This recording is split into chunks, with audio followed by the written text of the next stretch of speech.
Well, let's get this show on the road, I guess. Hello, everybody. Welcome to a new episode of the podcast, the Game FourCast, your weekly podcast, where I just said podcast 3 times in a row, Jesus Christ. We get together every week and talk about what we've been playing and discuss all our favourite gaming news. My name is Josh, aka BottlerWorks, and I'm here with Will Olivemeister. Hello. I've had a lot of people ask, and yes, we're setting up a Patreon. It's called paypal.me/Olivemeister. Thank you very much, everybody. We're just completely selling out. Steve, Quikwix. Hi, I'm Steve, and you are the weakest link. Goodbye. And Sammeh. Hi, I'm Sam, and I'm very sneezy today. Oh no, it's going to be the sneeze cast. It's the sick cast. It's the virus cast. Everyone's ill. I thought I was I'm ill not this ill. morning. I did like a COVID test and stuff because it's hot topic at the minute. And I think I was just hungover. I was like, oh yeah, Nice. did have a lot to drink. Maybe it was just that. Let's get it out of the way early. How are you, Will? It's I you am have fine, COVID. Josh. Thank you for asking. Yeah, I finished a stream on Wednesday. Thought, wow, I've got a really sore throat. I didn't feel like I was shouting that much during that stream. And then Thursday I woke up, and all my limbs hurt, and my throat hurts, and my head hurts. And it turns out I have COVID, yeah. So, Will, can you stand back a bit? Yeah, your portrait's a bit close to mine. That's not. oh, sorry, everybody. I've got a mask on. You know, I was gonna say if I was more dedicated and had more time, I would have altered your picture Put to a have like a mask mask. on. Yeah. I was like, I could do that. No, I can't be bothered. but no, thanks everybody who sent me messages telling me to get well. It's impressive appreciate that you managed to get COVID whilst being a stay-at-home streamer. It's so bullshit, isn't it? I voted 2 years, almost to the day after lockdown was announced, and now I get it. It's boring now as well. Everyone's like, And it's oh. boring too. Yeah, I've got my jab, so it's not even like life-threatening. I just existed in a state of being too tired to do anything, but too uncomfortable to sleep for a couple days, and that's it. Yeah, it's like Sam and I, for our jobs, on the regular interact with hundreds of, Yeah. mouth breathers every Yeah. day, Yeah. and you're the Yeah. one that gets it first. No, yeah, trust me, I have to say it. Yeah, the same thing. Aaron gets public transport every day, doesn't get it. Somehow I fucking get it. I don't even know how. That was because that was I my. literally work in a place where we have customers come in and go, "Take that mask off your face. What you got that for? You believe all that stuff online?" And I'm like, Oh god. "Oh Yeah. god." Yeah. Yep. And Aaron has been doing tests every day since I got it, and it's just like, yeah, negative 4 days in a row. Don't understand, like, most virulent disease of our time, and she just doesn't have it, even though we live in the same house. Because Yeah, so I don't get it. Yeah, my first thought was that you got it from her, because she's out and about, she's doing her job. But- Yeah, we kind of think she must have had it and been asymptomatic, and then it Yeah, just got that's passed to very That's me. the It's only. probably That's the only way that makes the sense. only way it makes sense. Yeah, and she's already over it, and now I'm going through it. Unless you're like kissing your Amazon delivery drivers or something as they deliver your packages. Oh. Well, I mean, no more than usual. There you go. Myth busted. No, that's cool. It's I'm glad you're feeling better. I was worried you wouldn't be able to make it, but it's good that you're here. So This is like the most effort I could drum up. I got up too fast the other day and got sleepy again. So that's just but from I'm- age, I'm though, okay right? It's now. just me on a normal day. As Oh. like, go on, Sam. I was gonna say, literally today, I woke up at 8:30 and was like, "Damn, I've woke up naturally at a good time." And then I phased back to sleep, woke up, and it was 1 o'clock. In the Oh my Oh evening. no, God. And I was like, "Ah, there it is." There you go. my body is ruined. I can't actually get up before 7 a.m. anymore. I think I'm broken. It's just. Well, I have to get up at 5 a.m. tomorrow. So. But do you not find yourself? You can't get up before. Do you mean you can't get up after? Sorry, yeah, I can't get up after. I was going to say, is that a Oh, requirement? What a weird humble brag that was. Yeah. It's been a long day. Oh, dear. No, yeah. Has anyone played anything interesting this week? Who's got something new they've played? I've played got it. 3 games something to to- talk about. What? So, Same, how I've many got 3 games as you well. got to talk about, Steve? I've got 3 as well. Ooh. Oh yes, you lot gonna carry this because I haven't played a whole lot of stuff outside Elden Ring. Like, we pretty much beat Let's that. go with Steve because I've I feel like mine could take no time at all, or I could speak for an hour. So Well, Right, go on, I'll Steve. start with the two Holy shit, I'm quicker ones excited. first. One is I played the Kirby Forgotten Land demo, Ooh. which honestly, the demo doesn't. I don't think will do the game justice. In It's what basically like way? the first two levels feel very like you're just on the rails. There's nothing to like. There's no challenge at all. It just felt Kirby like game. corridor simulator almost. Yeah. It was like I think because I've been playing so much Elden Ring, it felt like this is like Yeah. Elden Ring but for babies. And then I did the boss fight. There's one boss at the end of the demo, and I was like, oh, this actually feels because I'm used to like Mario bosses, and I was like, that's gonna be easy. But this actually felt like like there was you actually had to dodge, which you Okay. don't usually have to do too much. It did feel better, and then after that they play like a little because I was like, this isn't gonna sell anyone on this game, but they play like a little video reel demo of like the actual game. I was like, oh, there's so much more to this game Yeah. that the demo doesn't do it justice at all. Like I will say the cutscenes in it felt like extremely polished. The gameplay feels like it feels good to play. Like it's not but you remember back in the day of playing like the N64 and stuff, and it was like a little bit janky. But this feels like very smooth, very easy. The mouthful mode is Oh god, I interesting. forgot about that. What the fuck? Yeah. What is mouthful mode? No, I you feel know like we've talked about you this know what every this week. is. This is when Kirby Yeah. like eats something but doesn't like digest it.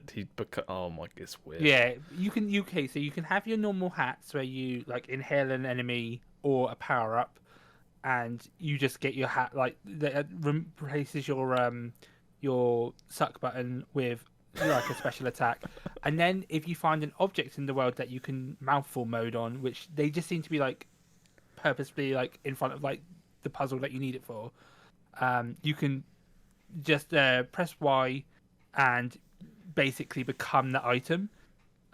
In the demo, there was the car, the vending machine, which like acts like a turret almost, and a traffic cone.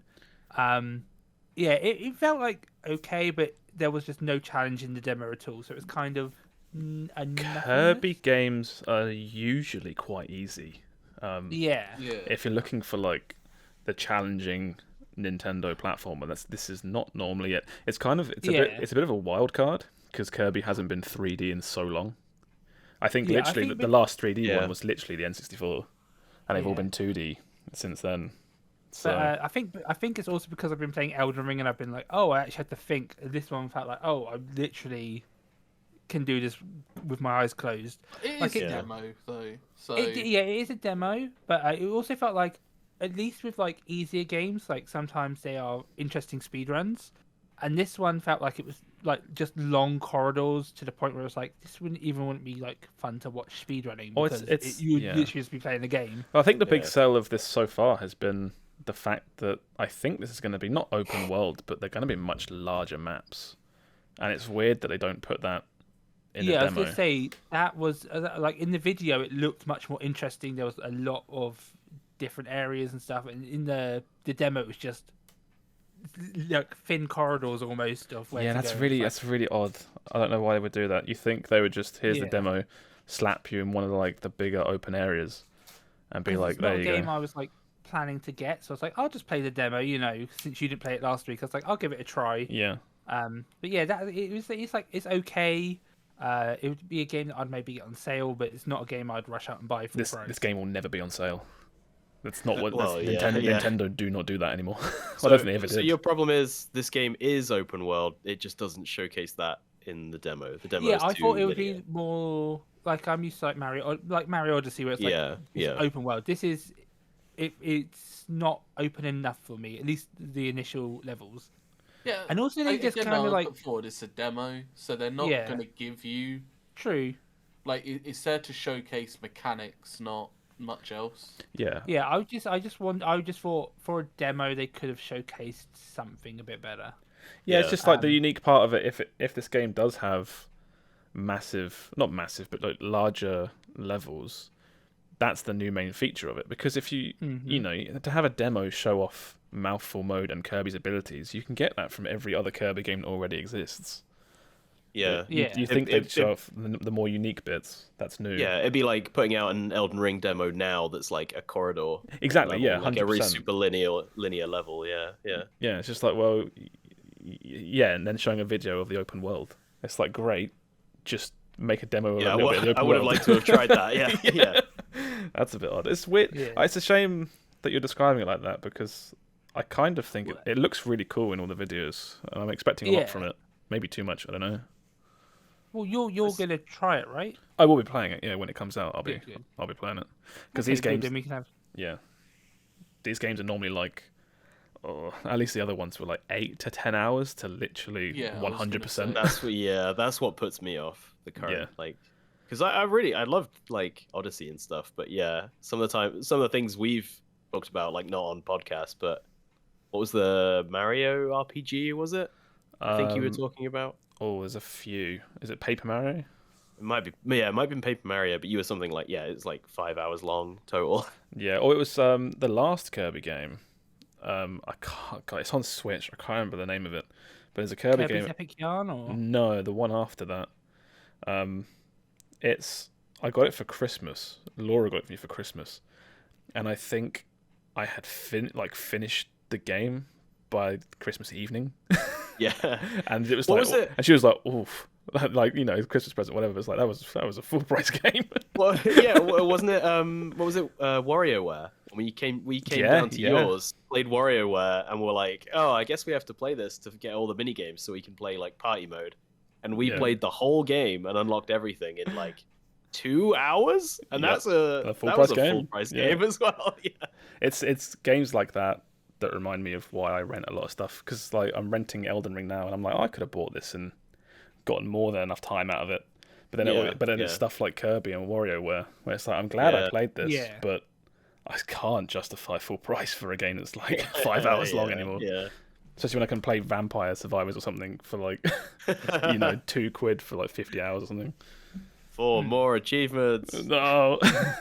I'm sure we'll get to that at some point today. So another game I've played I didn't realize after I played Kirby, I checked the eShop and it was like, oh, there's a light version of that you can play for free of Chocobo Grand Prix Racing. Oh no. I mean, how was it? That game looks so good. The game, I'd say it's disappointing because you load it up and there's like really like cutesy menu music. It's like, oh, I really want to play, because I played the original Chocobo Racing. It doesn't feel as good as Mario Kart, the racing part of it, but Mario Kart is like hard to compete with. Yeah. But it feels good, especially like for playing for free. It feels good, but I will say, like, if in the light version of it, you can do like one story mission, which is not. It's like basically a tutorial. It's not an actual race at all. And the story felt bad. I'll put it that way. There's a story? What do you mean story? There's a story mode where it's like, I assume that's how you unlock a lot of the races. Yeah. Yeah. But when you load into the game, it's like, there's a battle pass. Yeah, there's a lot of stuff about this at the minute. Yeah. I guess we can talk about it now. There's so much monetization for this game. Yeah, we'll get this out of the way. We'll get this out of the way now. Let me bring it up. There's tickets. There's battle pass. It's because I love the original Chocobo Racing game, and this game is like, the racing's okay. Just there's too much. There's like there's the tickets. There's gems. I mean, when you log on, you get 800 gems for free, which is the price of the first battle pass. But those are going away. If you don't spend those gems within 5 months, they go away. And so bizarre. The battle pass gives cars and characters. I think the big one is Cloud. The big one is Cloud and Squall are both battle pass unlocks. And in this game, every single character has a unique ability. So different from Mario Kart is, as you're driving, you somehow get like energy, and then when that's maxed, you can use that character's unique ability. Like I think for the 3 characters I have in the light version of it, Chocobo has like a dash, the White Mage has a barrier, and Behemoth has like, I'm not sure, some sort of like crash attack. Behemoth picks up the car, he grows big, picks up the car, puts it on his back, and then just runs on all fours and just knocks everyone out of the way.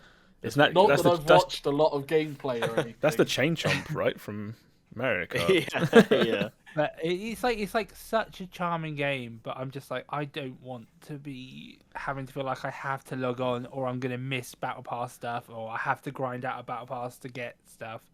This is I like just want a Babylon. racing. Yeah, this is like Babylon's Fall for me, where I've heard next to nothing about this game, and now all I'm hearing about it is bad press.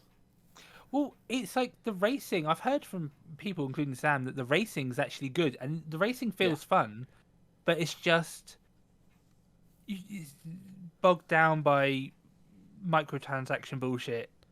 Well, it's Feel like sorry. another thing for this game is instead of like online, having like a lobby and just racing, what they do is instead it's tournaments where you queue up and it's with 64 other people, and it's like there's 8 races going on at once, and you win. If you win your race, you move on to the next round.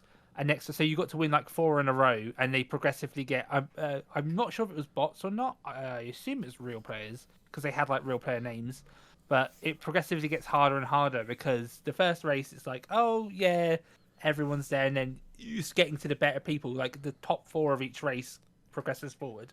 I think Smash Bros. Ultimate had something similar, tournament mode, where it's like it's a bracket basically. And it gets harder because obviously you're against people that have won their previous matches. That's a cool idea. I really like that. It just sounds like a really good game that at some point was free to play, and they went, "No, we can sell this." Well, Final Fantasy brand is strong enough. We can charge full price for this. Yeah, 100%. Yeah. Well, there's lots of like legacy behind this brand, right? People love. Is it a PS1 game before, right? PS1, yeah. And it's like the people that played it like really like it. It's like it reminds me of Crash Team Racing, where the people that played Crash Team Racing swore by it and said it was like the best racer. Yeah. It's like that. And now this has come out and everyone's kind of a bit like, yeah, it's good. It's just a bit gross. I will say I did buy Crash, and that one did have like characters as well, but it wasn't like battle. Like I think there were like limited time characters as well, but I'm not sure. It didn't feel as bad though. Crash felt more dedicated to the original, while this one feels like they've Mario Karted it up a bit. Like the original didn't have drifting, this one now does. Yeah. There's a lot more power ups in this one, whereas the original it was kind of just like you'd get like lightning 2, lightning 3, like if you stacked them up and stuff. And there's also like crystals on the ground, which are basically the coins from Mario Kart now. They do the same thing. Do they boost your top speed? I think so. It appears to be, or they increase the quickness that you get your energy for your special attack. Yeah. Okay. But it's fun. Like I'd recommend playing it, getting the light mode and playing it for free. I wouldn't recommend maybe getting the £50 version. What from watching people actually like stream it and stuff, because I've watched probably about 3 to 5 hours of this game. Playing it is just a generic like almost kart experience of like if you're playing with friends, the game's incredible. Yeah. Right? If you're playing Mario Kart with like 3 other people, you're having a good time. Yeah. Right? This is very much more of the same. I am worried about the timed battle, if it's timed battle pass stuff. Well, it says Like, season 1. Yeah. If you forever miss out on a character, like that's just always going to feel bad. Imagine you get into this game late and you can't play as Cloud. Because that's a thing that will happen. He's only like the most popular character from all of. Well, apart from maybe what was the 13 one? Everyone likes her, don't Lightning. they? Lightning. Yeah. Everyone in Japan it feels likes like her. this should be a slam dunk like party game. You know, like Sam said, you get booted up with your friends and have a good time. And but it feels like it's been monetized to be a forever game, like a league or something. You know, and it's like it's just not. I don't think that's what people are going to come to a cartoon kart racer for. Well, I think there's two problems with it. One is that it's Switch exclusive. Like, if they put it on PC, I think people wouldn't mind a battle pass. But yeah, if it's Switch exclusive, that's the other problem. Is it's competing with Mario Kart, which is getting new content in 5 days from the time of recording. Oh my god, is it 5 days from now? It's the 18th, yeah. Oh, sick. And that's just gonna decimate because everyone plays Mario Kart. Everyone already owns Mario Kart. There are people like me though, where like I have no love for Mario Kart, right? I play it when I'm around other people's because again, it's a party game. Yeah. Yeah. Whereas this, although I understand I'm in a minority, this is the kind of game where I'm like, I might play this single player just because it's got that Final Fantasy tag. I'm probably not. Well, this is exactly what Will was saying, where they've slapped a price tag on it because the Final Fantasy brand is just so strong. Yeah. It looks like you can transfer your save over from the light version, so I'd recommend getting the light version because it was like you get 800 gems for logging on for the first time, and you get 500 gems for an apology because obviously they must have had some downtime or something. Yeah. So you can just log on and get stuff, and That's there's really daily funny. quests. That is pretty funny. They're just the apology gems that are guaranteed in every live service game now because you know they've fucked up. We've had server issues, or sorry you can't log in, or we've had this many players here have some gems. I don't know. I've become. I don't think I would care about the battle pass if it didn't lock you out of characters. And if the it was purely cosmetics, I wouldn't care. It's a weird thing because battle passes run on like FOMO, but because of that reason, you can't respectfully sell the characters either, like later for real money, because then the guy that grinded the battle pass is like, well, why did I grind if you could just buy them now? Unless they announce it straight away, like the character will be free later. But it doesn't. There's no obvious. Well, not free everyone, but you can purchase it later. Yeah, because it's like that's like doing that is like having your cake and eating it, right? It's like, please fall for the FOMO of our battle pass, but also, if you miss it, don't worry, you can still buy it later. Yeah. I mean, that's what I would do, to be honest. But also, like, are we at the point where we're just fine with people releasing full price titles? I'm not personally making you buy a battle pass as well. No, yeah. Especially if they're putting content behind it, like. I'm like, if they're gonna have like a battle pass and stuff, it should be a £25 game. If they're gonna monetize it future as well. I've become so jaded to this type of system now, where just make it free. You telling me like Chocobo Racing's out, it's a really good game. It's got 3 different types of currency and a battle pass that locks content. I'm like, gross. I don't want to play it. Yeah, same. Yeah. That's kind of put me off. And I was like, oh, but it is fun. But then I'm also like, oh, but there's Mario Kart, so that'll do me for a racer. The thing though is, it's like the stigma of the battle pass is the issue, because I bet literally from like the same as the people I watched people play it and they just didn't care about the battle pass. They just played it as a game because you don't need to care, right? Yeah, but whenever I play games like this, especially like I like a good racer or something where it's like there's loads of characters, which this game has loads of characters, and you can unlock, like, it's like do the story mode to unlock them. I like collecting all the characters, and you got to get like to level 60 on the battle pass. And I think that in the article that someone wrote up about it, like they play for an hour and then they got to level 7 in the battle pass, and it's like, I mean, yeah, like that would be good for a normal game, but for a racing, I get that. Like I agree. The battle pass locking you out of actual content is really bad. That's not defendable. Yeah, in a full price game as well. Having just a normal battle pass, even if it's a full price game, if it's just cosmetics, for me that's just like par for the course now. I mean, true, yeah. If it's just cosmetics, I do not mind. I also think sometimes battle passes go excessive. Like if I see it's like above 60 levels for a battle pass seems to be fine for me.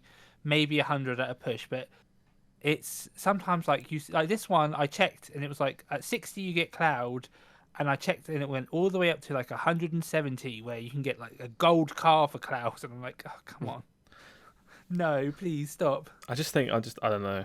I'm sitting here and even just talking about like, oh yeah, cosmetics are fine. Just in my head, I'm still like, why? Why are they fine? Why can't I pay full price for Chocobo Racing and have a few different costumes for my race? I don't know.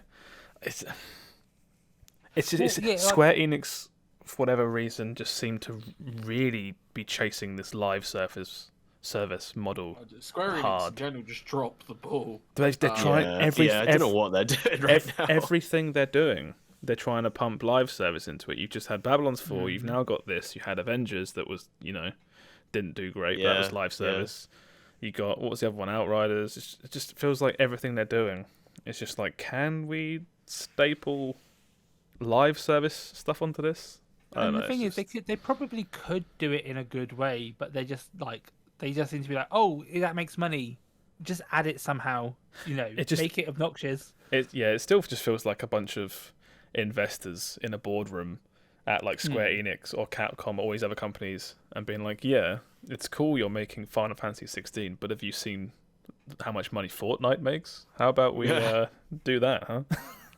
It's like they had like a dartboard, and there was a rich guy, and he threw a couple darts, and he was like, full price and battle pass? I mean, have we tried it? And then it's like oil and water. It's not gonna mix. I just feel, I don't think I'm ready for that just yet. Like, make it free, make it discount, and give it a battle pass. Don't do. How much was Siege? Siege was a full price game, right? Is it Siege? I don't think Siege has ever been full price. It's always on sale, like other games. No, I understand now. It's always. I think it was £35. But I think isn't Siege kind of maybe like it was full price? Yeah. Isn't Siege kind of like Fortnite in that it didn't launch with the aspirations of being the massive live service game it is now? No. It also didn't have battle passes until very recently. It was very late to party in that one. Yeah. Like, it's just a lot of people are taking offense to the fact that it has battle passes, and for me, the issue is battle passes with actual content behind it. Yeah. The fact that it has a battle pass is almost irrelevant. Oh yeah, I think you can do battle pass as well. Like Siege actually, from the couple that I've played with since they've implemented them, I've been like, yeah, I'm not going to buy this. I don't play Siege enough, but this seems very fair. I'm progressing through this, and it's all cosmetic. That's fine. I don't really mind. It's something to keep you attached to a game. And I know some people disagree with them on principle, but I don't really have that issue. It's when, it's like, it's $50. Could we not have just put Cloud in it? Like, maybe add a battle pass later, or add a skin for him or something in it. But it should be skins in the battle pass, not characters. Yeah, I've bought battle passes. I think the most recent one I bought was the Halo Infinite one, but it was like, oh no, I think I bought that with no intention of ever getting anywhere close to finishing it. Yeah. It was kind of like, at the time, I really enjoyed playing Halo Infinite Ranked, and I was playing it a lot, and it was free, right? And it's kind of like, I don't mind chucking down, I think it was like 8, 9, 10 quid or something for a slightly larger stream of rewards for a game that I was playing a lot and was free.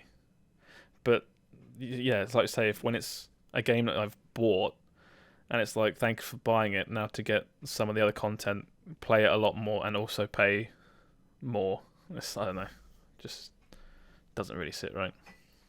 Yeah, it makes me feel uncomfortable in the same way that like Battlefields used to launch, and then there'd be like here's the full price version, and then here's the full price and a half version that comes with all the season pass content, and it's like, and it's like you're never getting the whole thing anymore, and I don't know. I feel like you see less of that now. Yeah, you do. Well, yeah, you do. Yeah, that's all gone. I'm gonna wrap this up because we're going around in circles. But so Chocobo Racing, good game. Weird system. Monetization. Play the light version first, get a feel for it, see if you like it. What was your third game, Steve? My final game is Forewarned, which is basically Phasmophobia in Egypt. I watched you play some of this. This looked pretty fun. Yeah, I streamed it yesterday, and it's got a different feel to Phasmophobia. I need you to explain kind of what Phasmophobia is as well, because I haven't played Phasmophobia. Okay. So basically, you go in usually with a group of friends, and the idea is in Phasmophobia, it's to find 3 clues to identify a ghost, and maybe do some optional objectives at the same time, and try not to die, and then you leave. In this game, you got to find there's many more clues. You can find 6 clues, and it still won't identify the thing. So you got to find the right combination. And find the tomb, the inner tomb, and then escape while the actual ghost becomes alive and attacks you. Yeah. So it's fun, but like Phasmophobia, I think Phasmophobia is still alpha or early access or something, and this game is as well. I like the concept of them, but I just wish there was a polished version out. Well, these games exist to be forever in early access, right? Yeah. Because they just Yeah, feel I was like gonna say it's so faithful to Phasmo. It still looks jank as hell. yeah, it's like the graphics aren't the best. It's they rely on voice technology. I will say this game's voice comms were better because it sounds like when you speak in push to talk, it sounds like you're actually echoing in the tomb, which is really nice. That's cool. You have to say stuff out loud into your mic in these games, don't you? Yes, Yeah. you need. There's often a spirit box or something where you speak and then try to get. That will be one of the clues is if the ghost responds. Yeah. I like stuff like this that. one- I think that's cool. This one is. I assume it's a bit more procedurally generated zones. I can't be sure, but there's puzzle rooms and stuff that you have to kind of work out to get gold piles and whatnot. But yeah, it's a good game, but it's a bit it's just it's weird one because in Phasmophobia it's you can only die via the ghost attack and you can kind of hide. In this one there are snakes and monsters that can just go around the corner and attack you, and you have health and you can die, just Okay, randomly yeah. as well. But yeah, it's an okay game. I just wish there was it was progressed further along in development, like Phasmophobia. When did it come out? Is it still really new? Wow, no, that's old. Ooh, gotta be early access, right? September say, 2021 was the initial launch. Well, that's not too bad. I think Phasmophobia's been out for a couple years and it's still early access or whatnot. I just want to say I haven't heard of this game really before. Yeah, So no, I've only heard of it because of Phasmophobia. Is it picking up now? I don't think so. I checked before I started streaming. There was only 3 streamers for it, whereas Phasmophobia's got loads. Okay. I would say this is kind of you've played Phasmophobia to death. You kind of have worked out that game. Try this one. Yeah, it solves that problem I have with Phasmophobia of you do all this investigation and you set up all your gadgets and then you figure out oh it's a banshee, and then you're what do we do now? It's killed Josh, and everyone's Rip. well, it's a banshee, so we'll just leave. And instead of being one of those lame fake ghost ultimate haunting TV shows, you're Indiana Jones instead. So Tap 3 times if if there's a ghost in the room. yeah, Then exactly. they all freak out. Yeah. And But it gives you way more objective. It gives you more sort of like a tangible objective to each level, which is way more satisfying than just it's a banshee again. Let's get out of here. I feel like a lot of And these games kind of it reminds me of Dead by Daylight, where the game starts off as one thing when you have no knowledge of the game, and then the more you play more, you can solve it. you can solve it. And yeah. Dead by Daylight, I think turns from, depending on what rank you want, how long you've played it for, it turns from hide and seek to a game of tag. And it's no one's subtle anymore. I will say one fun thing about this game though is that when you die, I didn't play with this mode on, but you can choose to be a helpful zombie, helpful mummy that will go around and you can kind of see objectives and lead your team to it, or you can become an enemy mummy that can go and attack. I'm an asshole. Yeah, you can become an asshole. Oh, that's pretty fun. We didn't play with PvP on, but yeah, that seems it could be fun depending with the right group of people. Yeah.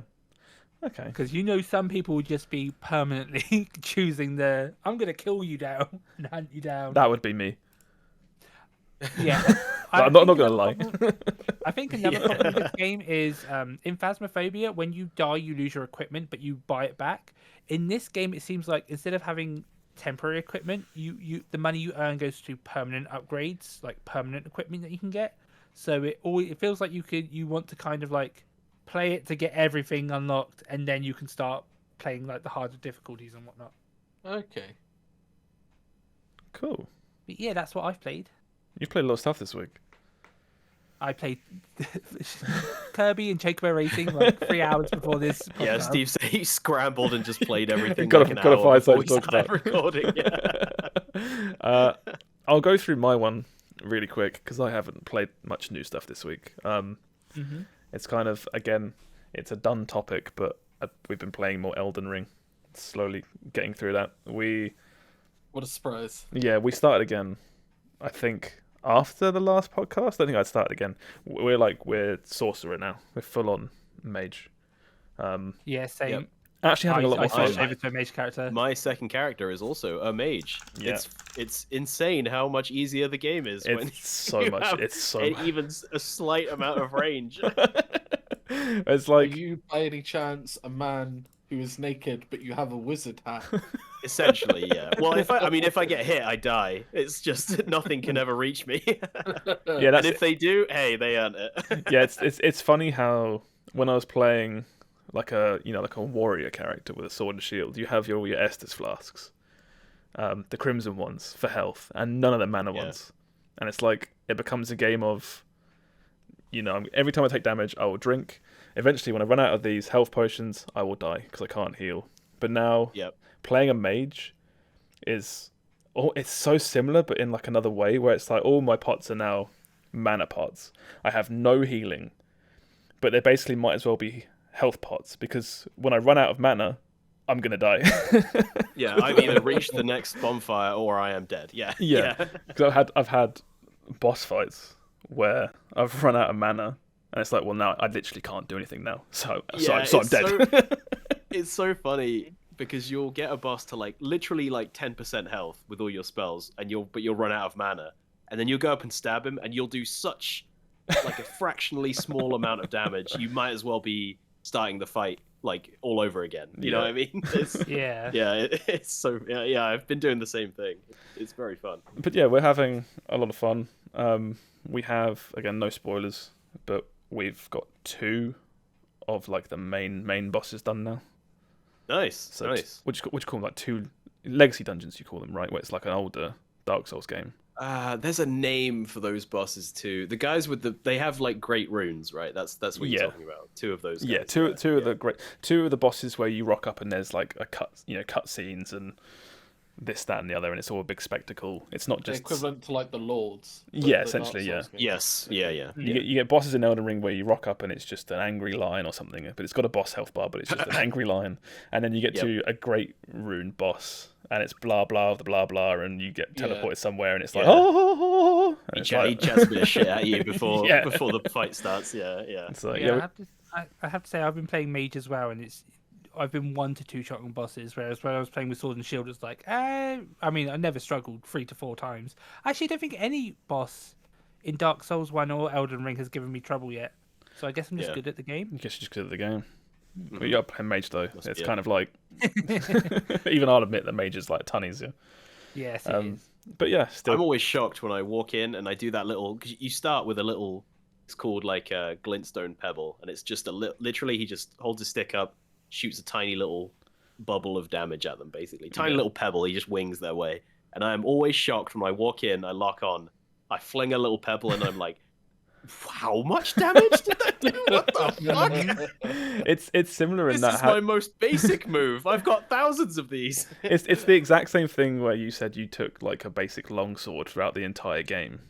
Yeah. And you can complete the game with the first axe or longsword your character starts with, where it's we're playing this and we have I think 7 magic slots now, 7 different moves we can use, and you always come back to just the basic the pebble, the handgun. Yeah. You just You rock out and you're like, oh, some kind of twisty vortex move. Yeah, let's do it. You do it on the first mob and be like, well, I didn't do much damage. Then back to pebbles. Let's Yeah. go. All the other spells cost too much money. Although I was told that apparently you can hold down the R button to like Some of them you cast can. the spell longer. Some of them you can charge up. Yeah. I would say, but I was like, I tried it with Pebble and I was like, that's all I need. Yeah, Yeah. It's all you need to carry through. Like I've gotten the equivalent of Yeah. like a shotgun, that's like a sniper rifle. But it's just you always just come back to Pebble. Pebble is forever. But so we're still just working through that. So It's the AK of Elden Ring the magic. AK of Elden Ring. It's the There you glove. go. It's the USPS. What's Margaret gonna do when you whip out the AWP? 360 no scope his face. So does anyone else have any updates on this before I move on? Anything they want to say about Elden Ring? It's just fun. Anybody want to discuss the fine intricacies of the game for 70 minutes before we move on? I will say, I could. I could as well, but we're not gonna. I will say how I've been enjoying playing is I'll like explore an area that's like you have of the map unlocked, and I'll go around explore it, and then afterwards I will go to an interactive map, and see like what did I miss, and then I'll go and do it that way. So I'm having a lot of fun with the game. Yeah, that's And what I'm doing this time. I always I feel like I've explored this area to death. I must be like finished, and they'll be like, nope, there's 4 things you missed, like 4 dungeons or something. And I was like, oh god, okay, Yeah. back I go. A lot of people will tell you that that's the wrong way to play, and you need to ignore those people as long as you're having fun.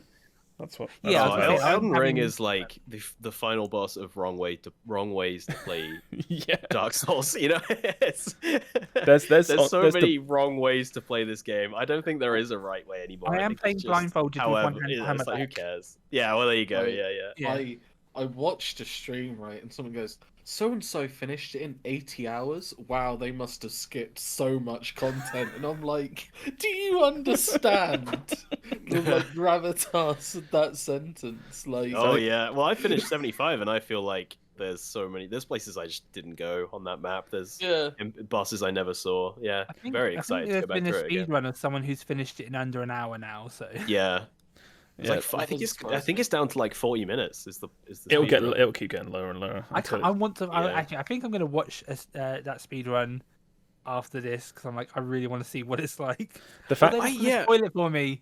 No, Surely I just like can't. getting your horse and riding from one end of the map to the other. That's got to be like half an hour. I guarantee you that Like a I've already 20 minutes run, You've right? already seen it where there's like you go to this part and then you open a chest and it's a trap and Yeah. you get TP'd to the other fucking side of the map and You jump at this corner and it freaks out and puts you right at the end boss. Yeah. Every chest I've opened now, I'm like, I rolled away after this. I'm like, don't suck me in and teleport me somewhere.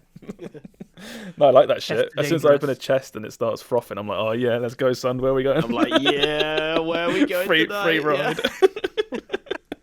Yeah. Oh dear. Yeah, I think I'm warming more to this game the more I play, which is good. Because I was a bit Yeah. like, it's okay, it's okay. It's not great, but now I'm like, okay, no, it is pretty good. It's funny in the way that the exploration is so fun in this game that I almost wish I had just done magic to begin with, because now the bosses don't feel like a roadblock to more Yes. fun exploration, right? Now I just walk in, I laser beam them to death, and I'm like, and what was in their closet? Let's go have a look. Oh, he's got a secret dungeon. Alrighty, let's go have Yeah. a look what he was hiding down here. And It's it funny. feels It's a funny. way better pace. Yeah, it's funny you say that because I was going to mention it a minute ago. Where playing Magic now and being able to actually clear content at a reasonable pace allows me to play the game how I actually want to, which is yeah. I don't. Sometimes it's like, oh yeah, it's a roadblock, so you're supposed to go away, get stronger, and then come back. But it's like, no, I don't. Like that's fine, but I don't want to do that now. I want to get past this. This area is really cool. Yes. I want to see what's after it. It's like this game's 80 hours with skipping a whole bunch of shit. Like I ain't got time for that. I ain't got time for also grinding my face on every boss for a couple of hours. Yeah, but it's also like, when we play after work and stuff, it's like, oh yeah, just come back and you can't do this boss. Just, do something else, get stronger, and come back in 10, 12 hours. And I'm like, that could be like a week from today. Yeah. Yeah. It's like, I want to do it now. Yeah, still having a lot of fun.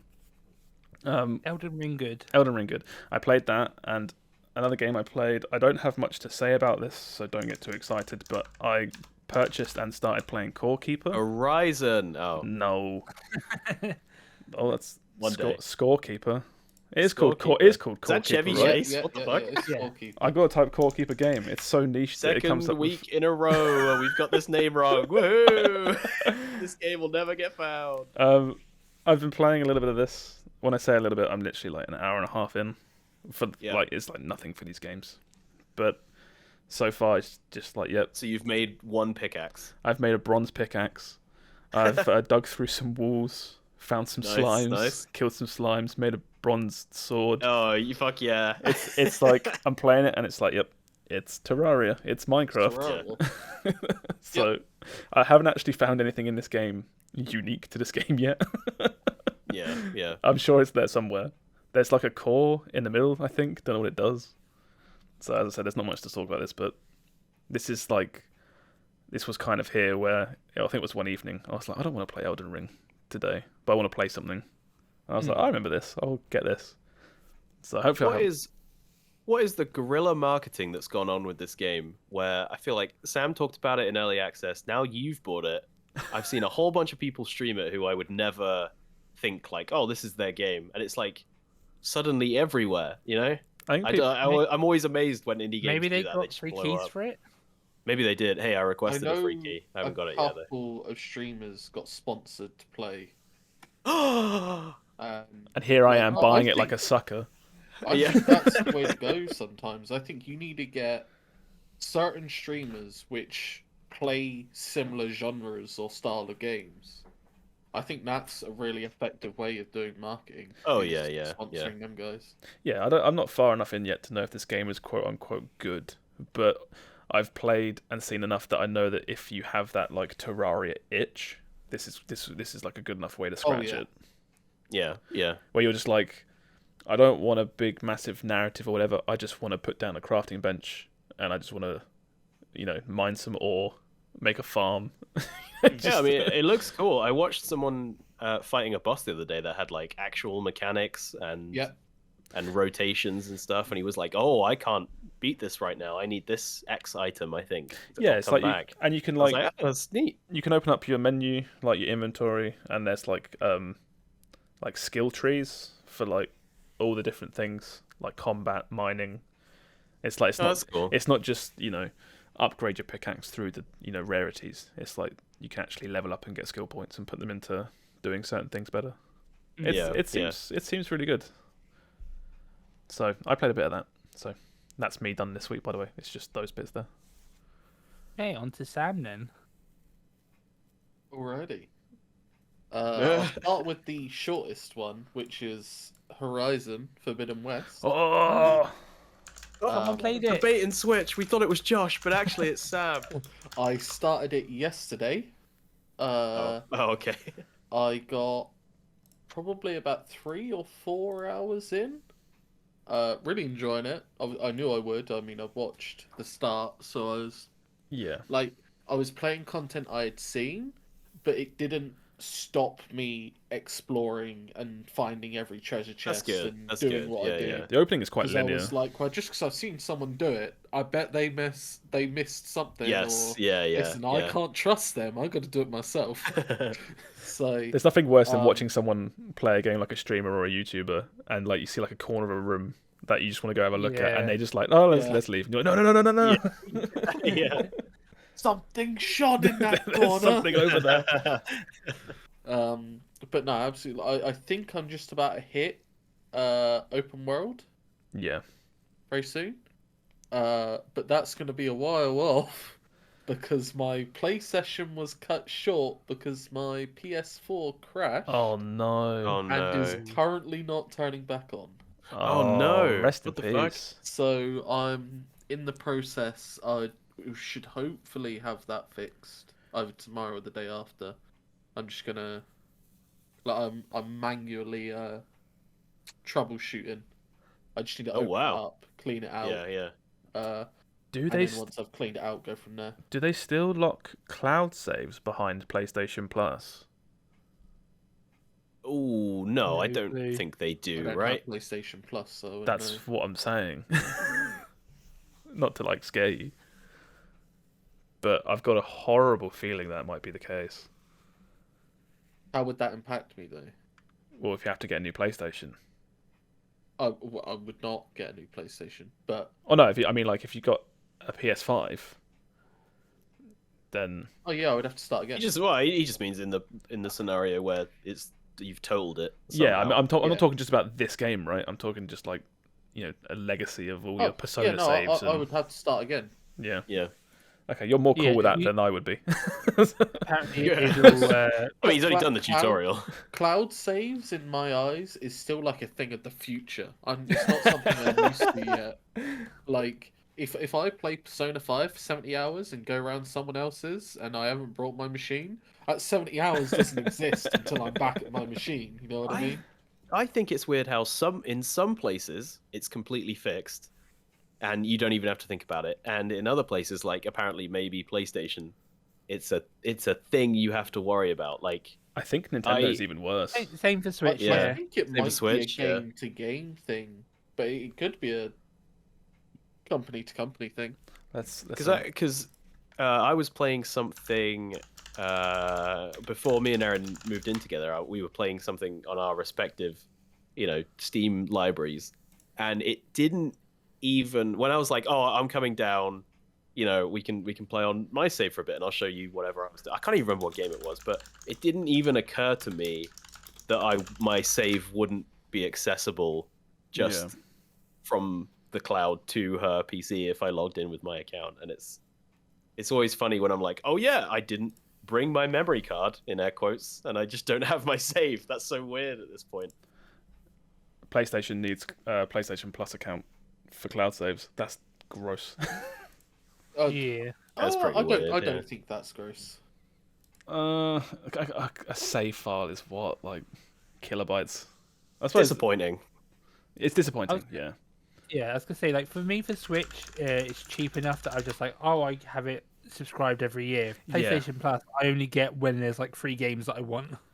Yeah. Yeah, because it's the same for Switch, right? You need Nintendo Online to have cloud saves.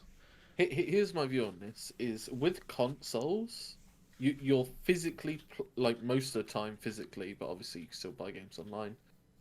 You're playing a game on a device, so it just makes sense to me that the save game would be on that device. If you were on Steam, for example, cloud saves there would make sense. I think I think it's I don't just know if I buy that. No, I think we now live in a world where so much stuff is just cloud saved for free anyway. To suddenly what does a save game hurt? Yeah, if I didn't know that and I didn't have PlayStation Plus and my PS5 broke and I bought a new one, I would expect my saves to be there. Yeah, because that's Fair enough. like I wouldn't. Attach your account. I wouldn't. Yeah, it's like it's one of the things. Like, I think I formatted my computer a while back just for whatever reason, and I downloaded a bunch of games off of Steam again and off of like Epic Game Store and stuff. And it's like I played Satisfactory, and all my old factories are all still there, and it's just like I don't think about it. It's just yeah. But it's like Nintendo again are even worse. I think there's certain Nintendo games, even with cloud saves, some stuff is just lost. I think like Animal Crossing Islands are locked to consoles. They've got a special program now for Animal Crossing. Because there was an outcry for it. People they did add it later on. That's the Nintendo way. Crazy. This is crazy. Maybe I'm just behind when it comes to cloud saves, but I my view is just it's a PC thing. I don't know. It's just why not do it? You know, it doesn't. Those kind of things are so minuscule. Why would you not just back it up to a cloud without you noticing? I bet in like Microsoft's attempt to try and be the good guy these days, I bet they have cloud saves for free. But they had cloud saving back on like 360. But did that For everything though? Yeah. Yeah, I think. Well, currently you can finish playing a game on your PC, you go to your Xbox, and you'll have all your saves. If you want to play the same game, you'll have all your saves from the PC also on your Xbox account. This is light research, but there's a Reddit thread here that says it's 2020 and only Xbox offers free cloud saves. Yeah. Yeah, I didn't mean to like derail this whole conversation into cloud saves, but no, I That's think interesting. But yeah, well, it's just on the topic of Horizon. Like, I only played it for 3 hours. Still think it's a fantastic game. Our quest to cover fucking Horizon. I couldn't believe it. Josh It get it and crashed. send it back. Sam played it for 3 hours and it's crashed. Like Maybe we're it'll never be gonna me talk who about plays it. Yeah, maybe it's you, Steve. You need to buy it. Am I the Horizon player now? Steve's house So just catches on fire.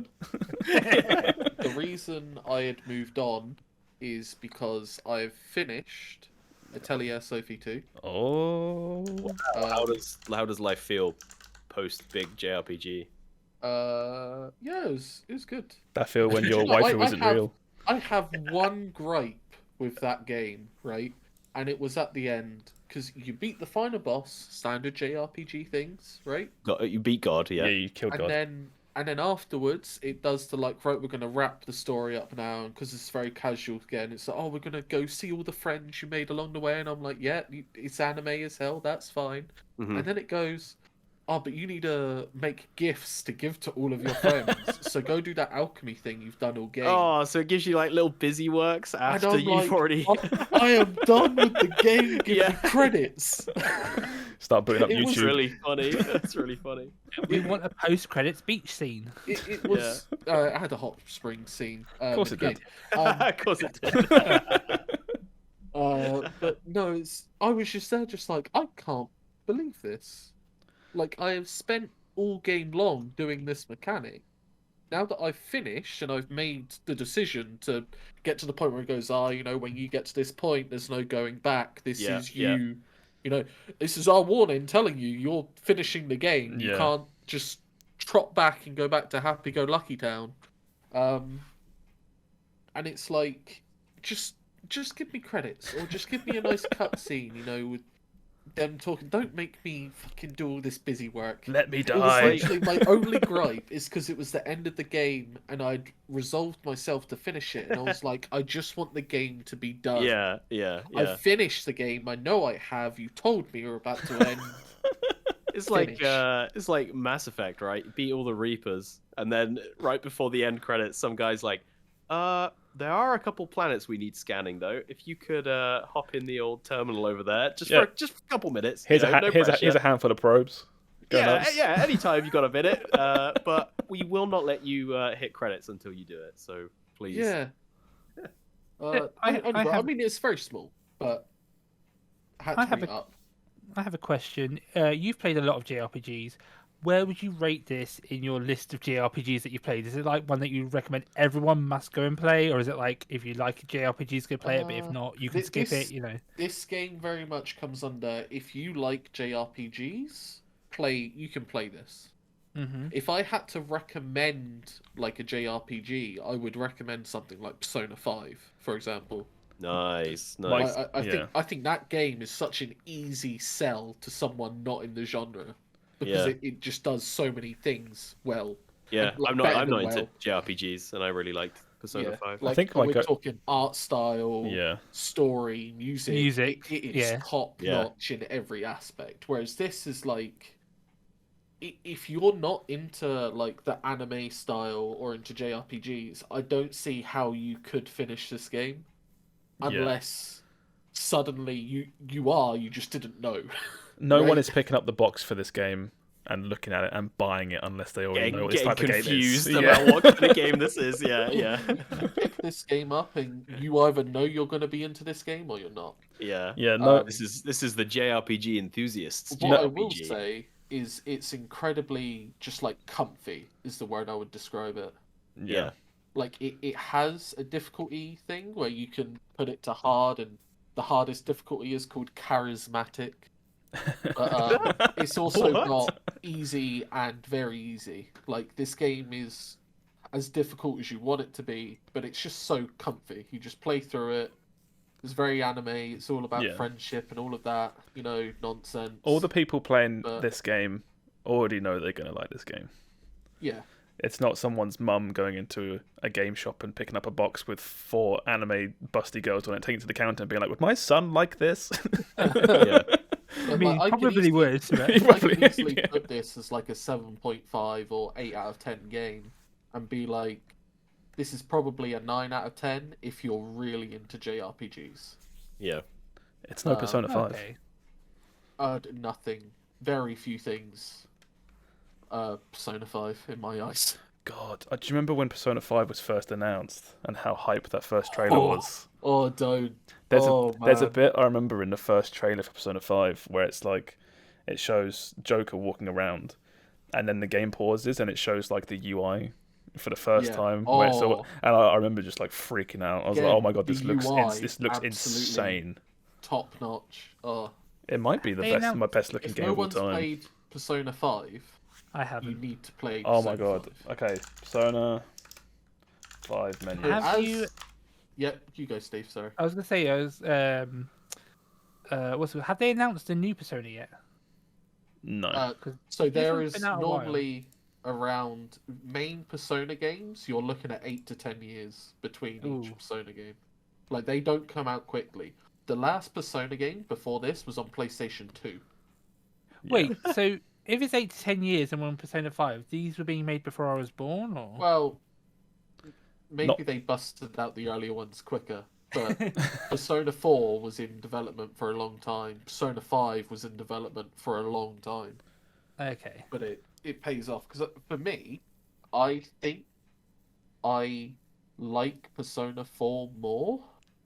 But that's a lot of nostalgia in there. Persona But 4 is more Persona comfy. Persona 5 is definitely like the best game I've ever played. Yeah. You'll know when Persona 6 gets announced because we'll be talking about it before we talk about anything else on the podcast. Yeah, It'll be like, welcome to the podcast. Okay, let's talk about Persona now for an hour and a half. Yeah, and how yeah. cool Persona 6 looks. Oh dear. It's one of the few games we made a group chat for, and I've just gone back and found it. No way. Yeah, there's a Oh, whole yeah. conversation saved of us. You can see us dungeon by dungeon talking about our experience with Persona 5. Does it end with just you saying, right, I'm done? I think no, it doesn't actually. I don't know how it ends like midway through a dungeon. I think we met up at some point and talked about the Yes. Yeah. But Nice. But yeah, anyway, and on to my third game, which is the game I played after Sophie 2, Okay. which is Triangle Strategy. Ooh. I actually own that now. I haven't I played it yet. think I'm fair way through this game. Yeah. I am very much enjoying this game, and I really like the story beats it's got and the plot and everything. My Mhm. worry is, until I play a second time through, I'm not sure how impactful my decisions actually are. Yeah. Oh, Am no, I it's- just making decisions and then, like, at the end, am I still going to get the same ending despite the fact that I've made different choices? Yeah. I before I looked at it, started to even play, I haven't touched it yet, but I've looked up like how do you unlock the characters? Because I was like, and apparently there are some choices where it's like you pick this one or this one, and the rest of the characters it seems like you need like so much charisma, so much will, so much uniqueness or whatever. I'm not sure the free stats, but you Yeah. need like certain amounts of points for them. Again, I haven't played it, and the guides I was looking at weren't very specific. I think this was like on launch day, so it is more data mined information rather than actual from the gameplay. But yeah, it does seem like you can miss stuff maybe, and You might be able we'll to have miss to see. characters. I Yeah. just mean from purely a story standpoint. You are every chapter given a do we do this or do we do that? And I mean every time. So there is every chapter you are now branching down a new path. Yeah. But I am just the way the story goes doesn't give me confidence that if I'd have chosen the other path, I wouldn't have ended up at the It'll exact be same point. Radically different. Oh no, yeah. it's Octopath Traveler again. Now there are certain points which definitely do make me feel like, oh, I've chosen this, and now Barry's X dead. doesn't exist anymore. Barry's been So stabbed. it's like clearly, like again, like maybe it happens anyway, but I would be shocked because what's happened has made sense with my decision. And I feel like if I went with the other decision and this still happened, I would be fuming. So I'd be like, well, what's the point? It's one of those things, it's like Telltale games where it's like, again, an imaginary character, Barry. It's like, do you want to stab Barry? Yes or no? And you hit yes and you stab Barry. And you hit no. And it's like, no, I'm not doing it. So another character goes, well, I'm going to stab Barry instead. Yeah. I've always got that in the back of my mind. But yeah. I just Barry slips and stabs himself. Telltale games were really bad with that. Where it's like, I always remember the Telltale games were like, everyone hyped up how big the decision making was and how important it was. So like, you'd go into a cutscene and someone would be like, "Oh, do you take your coffee with sugar or not?" And I'm like, "Oh fuck. Okay, hold on. Okay, I need to get up. I'm gonna go make a coffee and think about this one." When it needs to end the world. Yeah. Telltale This games will come back to bite me 10 hours from now. I know it. Telltale games got to a point where it felt like, it wasn't all the time, but with a lot of characters where it's like, if you do a decision that means they die or not, if you do the one that lets them live, they're gonna die at some point within the next like hour or two because someone else dies because you've saved them. Yeah. And it's and unless someone about as important to the story will die in their place. Yeah, you have less of like individual characters and more about like roles that have to be filled in the story. Yeah. So no, Barry's been stabbed, so now, Sharon has to start the car later, surrounded by zombies. I don't know, I'm just making shit up, but you get what I mean. I was as Sharon and Barry. Are you surviving an apocalypse in like what East London? Still thinking about EastEnders from the other day. Oh my God. We were talking on Steve's stream about EastEnders for like 20 minutes. And now just obsessed with EastEnders. And just soap operas in general. Like differences in different countries. No, I'm stopping now. I'm not derailing Triangle Strategy into EastEnders. Is it a good tactical RPG, Sam? Yes, it's a very good mix between Fire Emblem and Final Fantasy Tactics. Okay. My ears perked up. Okay. So, in Fire Emblem, you take your turn, move all your units, and your opponent takes their turn, moves all their units. Yeah. This does the Final Fantasy thing of everyone has a speed stat, so like... I way prefer that. My thief is going to go first, and then maybe a couple of assassins, the enemy team's going to go, and then my swordsman, because they're pretty swift, and then my tank obviously is going to move last, stuff like that. But I very much like that, because it means that like one of your units doesn't just get sandbagged immediately. Yeah, It adds a lot more tactics. It means that like you're not waiting for them to move and they're not waiting for you to move, because I can move a guy in, and if they're fast enough, they're going to get another turn before one of their guys gets a turn. Oh wow, yeah, it's not like everyone gets at least a go. It's all on a track. Guys, that's cool. So I'm really enjoying it, and it's nice to just like, right, I've ended this person's turn. I don't have to worry about, do I want to move this person now? Or do I want to attack with this person first? It's no, you have this character. Take their turn. Don't worry about anyone else. Focus on this guy. That's definitely the way like I want it to be done. That's really annoying. I was ready to just write off all these games we're talking about, but you all talked about a lot of really interesting games tonight that I want to buy. I've got to say, I have nothing bad to say about the combat, except that maybe you only really get one per chapter, but it does have like a lot of side stuff if you want to level up other characters and stuff. Yeah.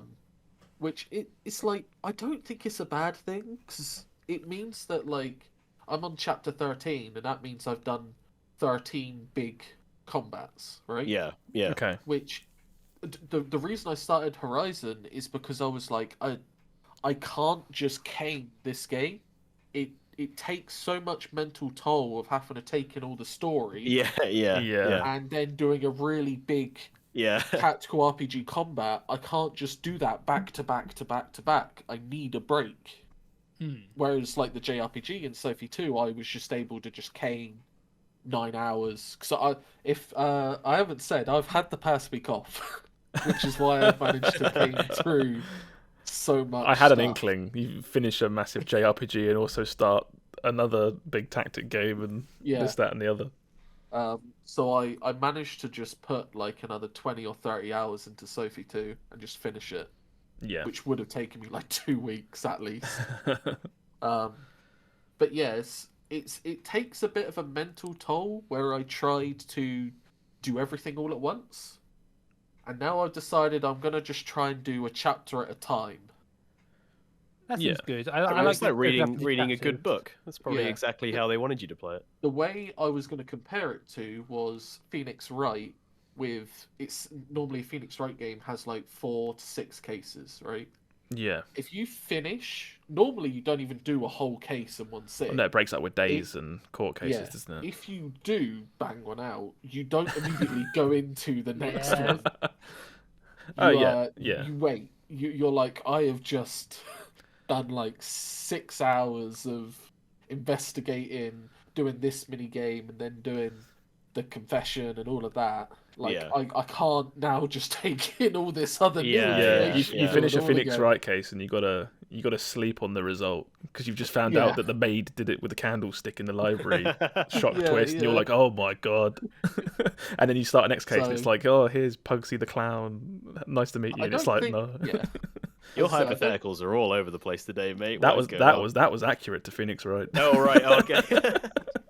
I don't think that's a thing against the game. No. I do think that's almost a positive of the game. Of there's so much going on that you want to take it in. Yeah, that's cool. Yeah. You can't cane. I can't cane that game all in one go like I normally would. There are so many great games that have been absolutely amazing, and because I've caned them, I can tell you what happens at the beginning and at the end, but not in the middle. Because you just can't. You don't give it time. It's a good way to put it, to sit. I think one of them that comes to mind straight away is both Last of Us 1 and 2, where I loved both those games and completely destroyed them. But because I played so much in one go, I remember key points. But there's like, I reckon if I played it again, I'd be like, oh yeah, this bit and that bit, and I completely forgot about these. Start and then be like, I think I remember this. Yeah. And you started getting more to the middle. Yeah. The Uncharted games as well, where it's just they're so good. Yeah. You just burst through them in like 7 hours. It's also like it's really hard for the end of the game to not just be your impression of the game. Yeah. Yeah. Right? I always think when it comes to like I was talking about Mass Effect earlier, and I think a lot of people have a big problem with the end of Mass Effect 3, and it's like that's fair enough. It didn't end strongly. But also there's like a whole 70, 80 hours of really cool Mass Effect game in that third one. And it's just a shame they didn't stick the landing, and that's the part that everyone remembers. Yeah, and it's hard to tell people not to think that way, because that's how it's how the brain works, isn't it? Your final impact is how you remember the entire story. But I mean, they're not wrong. If you have a really great story and the ending is just a thud, then you're going to come away with like, wow, that was a really poor ending. Yeah, but... you go out there now and ask anyone that finished, Game of Thrones, what they think. I was thinking that, yeah. And they'll probably be like, most people you ask, they're like, oh yeah, Game of Thrones is really good. Shit ending though. Yeah. I always have the image of the horse that, like, at the start is really well drawn. But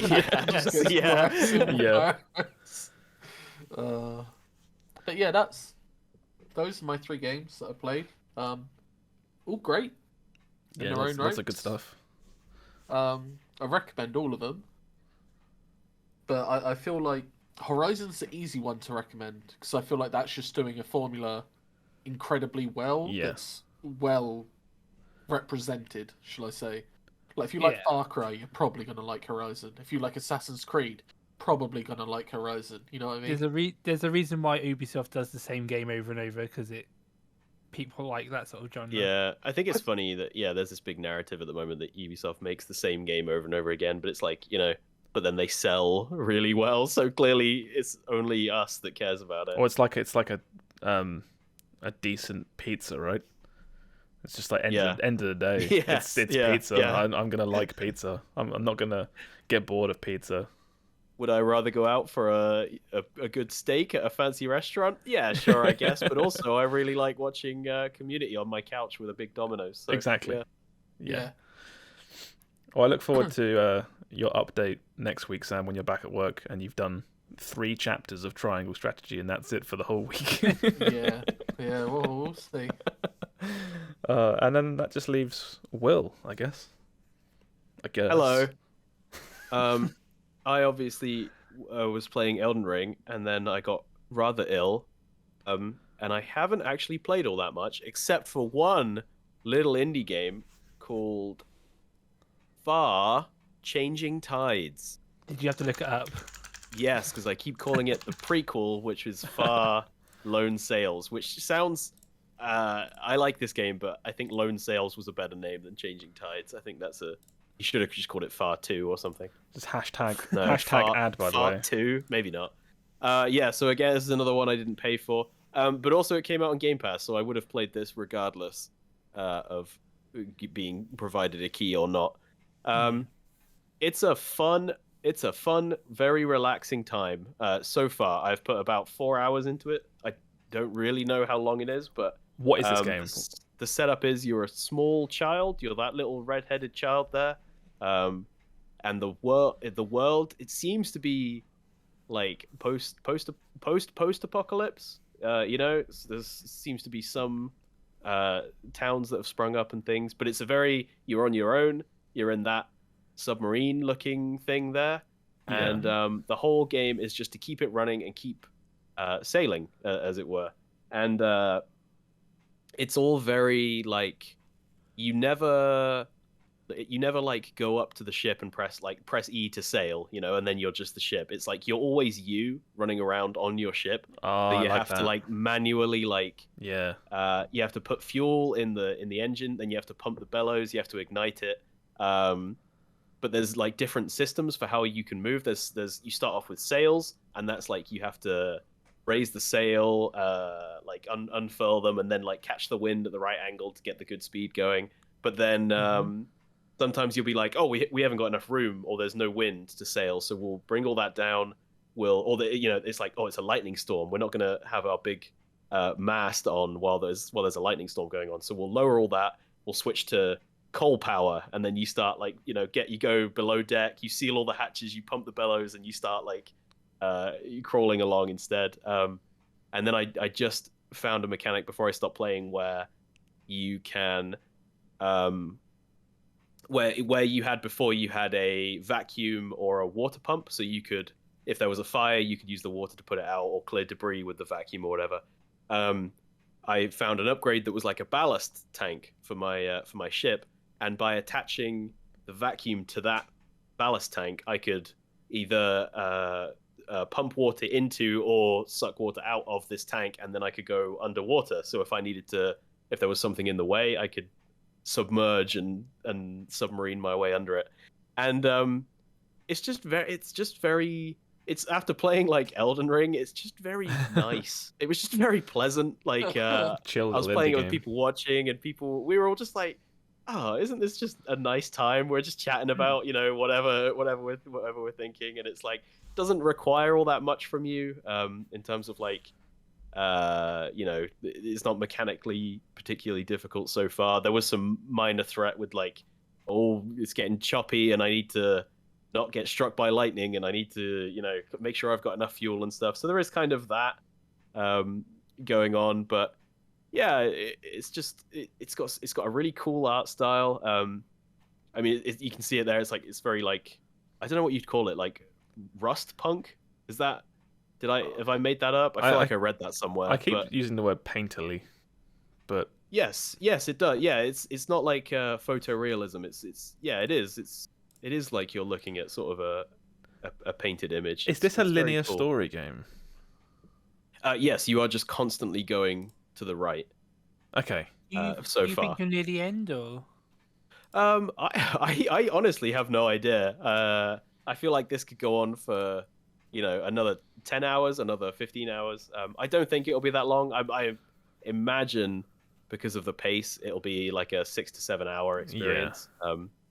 it's not like an RPG. I'm not getting stats or anything. I am just you'll rock up to a place and be like, oh, I am blocked. Now I will solve the puzzle of how to unblock myself from this situation and carry on. Sounds a lot like Limbo, and the other one yes, they made. Yeah, I did get I got like Limbo Inside.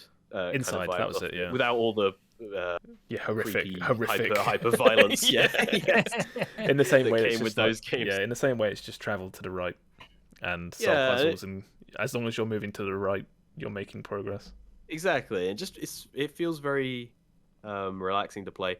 It's funny because I won't go off too far on this tangent, but like when I was making a game, we were making a similar we were making a similar kind of thing where it's like you are on a ship and you have to maintain it and keep it running, and they have the same kind of problems where you want to make the ship interesting to move around in, but also the more things you add that you want to interact with, it becomes like more and more fiddly to get like working. So like a bunch of times there's a little button that would I could grab a bunch of fuel and hook it to these racks in the basement, and there was a button next to the engine that was like, oh, press this and you don't have to go and manually grab fuel and chuck it in the engine. You can press this button and the next thing you've queued up on this like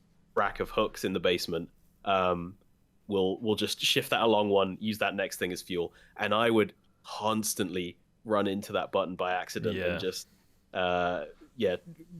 just like overfill my engine again, and I'd be like, damn it again. Really, I imagine with like game design and these types of games, it's a really fine balance between having all these different systems and you doing it and it being really satisfying, to something happening across the ship and you just going, oh, for fuck's sake, that's not fun. That's actually really annoying.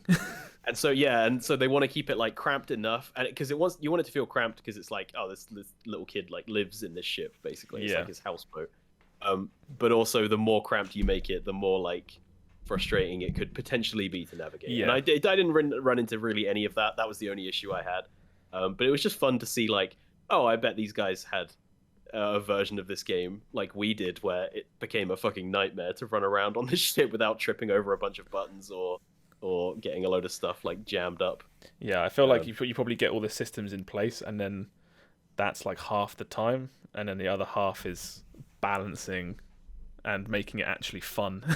Because for the longest time you have all these systems, it's just like, oh, the sail's just broken again, and it's not really fun to have to go and like fix it and things like that.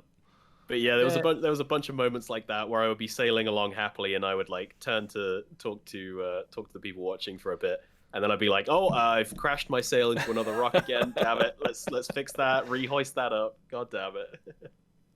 And is this a game that you're like excited to finish, or is it a game that you'll be like, I've got nothing to do, might as well play this? I'm excited to see where it goes. I haven't gotten around to it just because I've been ill, and I feel like I've like where I was excited for it, the further I get away from it, just being in bed, I'm like less excited to go back to it. But I think that's a me issue more than it is. No, I get that. There's any problem with the game. Certain games where you leave it too long and you're like, I'm just never going to touch this again. Yeah, and I would be disappointed if I didn't go back to this. Yeah, I might after this closes. It's quite nice to have a game though where like you said, you played this to take a break from Elden Ring. Yeah, it's nice to have a game that you can just chill out and play. Yeah, I think it's something I've really enjoyed about this podcast so far, is that it has pushed me to go and play games that I wouldn't normally. Like, I don't think I would have played this if I didn't think at some point last week like, oh, that'd be fun to talk about. Good or bad, that looks like a really interesting indie game. I'll try that out. Oh, cool stuff. I suppose that's if you've got nothing else to say, that's everyone's stories wrapped up for the week, right? That's it. Mm-hmm. That's it. Just that, Elden Ring and marbles. That's my life. Marbles is just, you haven't got to talk about marbles. It's going to happen every week forever. Yeah, pretty much. Yeah. Okay, so we'll go on to the news then. There's quite a few bits this week. There was obviously We'll get into this in a minute, but there was a state of play from PlayStation. They gave us tons of like new announcements and stuff. So if we go through what we've got, there's the Final Fantasy one, which we kind of like wrapped up already. So we'll leave the Chocobo GP out. This is the World of Warcraft stuff that you dropped about 30 seconds before we started recording. Well, it was announced a few days ago, but they're announcing a new WoW expansion on the 19th, which is quite soon. And in May, they're doing a mobile game set in the Warcraft universe. Yeah. They're announcing that as well. So it feels weird, like, and the Hearthstone stuff. If you're watching on screen, there's Hearthstone stuff and the WoW Arena Championship, but no one cares about that. Yeah, I don't really care about those two at all. Hearthstone. Poor Arena Championship. Well, I feel like that could have caught on so many times and just hasn't. But I've been seeing people slowly warming back up to WoW a little bit, and it's going to be interesting to see what this expansion is, especially after all the controversy that Blizzard's been in, and with Microsoft as well. To see if it's going in a different direction, if they're going to announce features that maybe tie in with Microsoft somehow. Well, that was going to be. I know they've not really bought it, but that was going to be my question. Was that out of you three, is anyone legitimately excited for a World of Warcraft expansion? Excited? No. No. Yeah. I'm curious, and I've been like, oh, I haven't played WoW, and they've released 2 patches. That's someone like me. Usually, I'm like there for every single patch. Yeah. So I'm like, maybe I should go back and check it out, but I'm also like, but I'm also don't have any time at the moment for other games. So it's a weird one. The only way I could be excited for a new WoW expansion is, like you say, it's somehow timed into Game Pass, and it's been like, you know what, you can just play it. It's fine. You haven't got to pay. Yeah, it's on Game Pass. It's just too soon. It is too soon. Yeah, 100% it's too soon. This is like what I'm describing. Realistically, if it ever happens, would be like the expansion after this one. Oh yeah, I just mean for WoW in general. Like, there's a lot of people which are like, oh, we've moved on, blah blah blah, and it's like that not enough time has passed for any meaningful stuff to have actually happened yet. Yeah, I see what you're saying. Yeah. Yeah, because it's one of those weird things where it's like, I assume this new expansion will be sold through Battle.net, but at the same time, in the back of my head, I'm like, is Battle.net gonna be around in like a year or two? It seems kind of strange. I don't know. It's really difficult at this point to separate myself from the fond memories I have of all the time I played WoW, across its history, like the ups and the downs. Maybe not this most recent expansion. Mostly I really downs. didn't click with but but like even the expansions people thought of as bad is like, I had my fun with them because I was just hanging out with friends for the most part. Yeah. And so it's like I'm open to the idea of a new expansion, but also I think that last expansion really maybe cemented the idea that like I just don't think that kind of game is for me anymore. I don't think I have the time to dedicate to one MMO. Well, I think with this one though, I think the world's gonna have their eye on the reveal, and if they really have like a hype reveal trailer and can like really hype it up, could potentially I feel every trailer for WoW is a banger. The reveal is going to be hype. The reveal is going to be amazing. It's just the underlying game I don't really have a lot of faith in. Yeah, and it's the underlying tone of Blizzard. Yeah, that's the issue. But I mean, we'll have to see. We'll have to, because even if when they reveal it, it'll still be like ages before it comes out. But it'll be interesting to see how people react to it, and if they have stuff that can like, when they get to, because usually they do like a reveal trailer, and then sometime down the line they'll do like a panel saying like, oh, these are some of the features that are coming, and it's the features that I feel like if they will like have listened to players, because that was a big thing.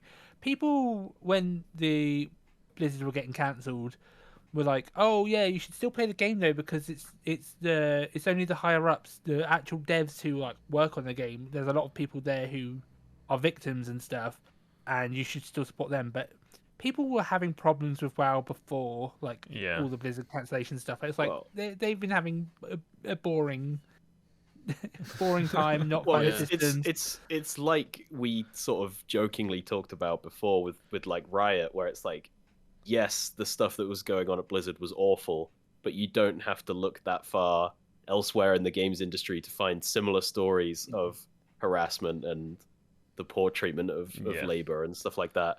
It's just that it happened to coincide with Warcraft, with Blizzard having a weak run of releases, like the Warcraft Reforged and a poor WoW expansion, and Overwatch being what it was. That it's like it was cool to be shitty to Blizzard, despite. Yeah. And it's not like, oh, what is it? It's not like, oh, what about it-ism or anything. It's just that it just happened to hit at the same time as them having a weak release of games is unfortunate for Blizzard. Well, we said it before about how Riot Games was under the spotlight for sexism, abuse, underpaid staff, this, that, and other. But then they made Arcane, and they made a bunch of other stuff, and it's like, oh, but stuff's really good. Oh, Riot does it again. It's like it's all a bit weird. I think it's probably a question for Steve, because I assume you might know the most about this. What is the break glass in case of emergency expansion for World of Warcraft? Oh, even I don't know that. Does anyone know? It's like when it was like Final Fantasy VII Remake for Square Enix was the break glass in case of emergency. It's like, what do you do that is guaranteed to make money? They're already doing, they've done classic Burning Crusade, they're doing classic Wrath of the Lich King, which is kind of a separate thing. Yeah. I don't know, because you can't even say Return to Northrend, because they're doing classic Wrath of the Lich King. Well, for the longest time it was Illidan, right? But they already did that. So here's what they got to do, right? Is just all completely new characters. No way. They would never. No, I know, but that's what I think they got to do, because the past, God knows how many expansions or whatever, is all like, we got this guy, we know you love this guy. Yeah, but didn't they try that with the Panda one, and everyone hated it? Are you talking more about a soft reboot?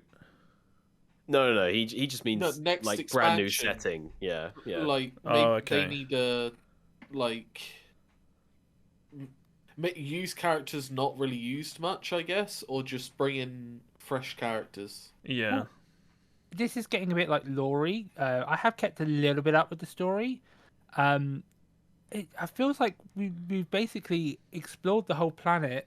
We've explored space. Yeah. We've explored the afterlife now. Like, what is there to do? That's why I'm kind of curious to see where they're going to go with it, because we've kind of explored the world. It's like they made it's like they made Mario Galaxy 2, right? It's like we've run out. Did anyone here ever watch Dragon Ball Super? Because the story of Dragon Ball Z is literally the story of okay, Goku is so strong, he's the strongest person in his area. Okay, next season he's the strongest person on the planet.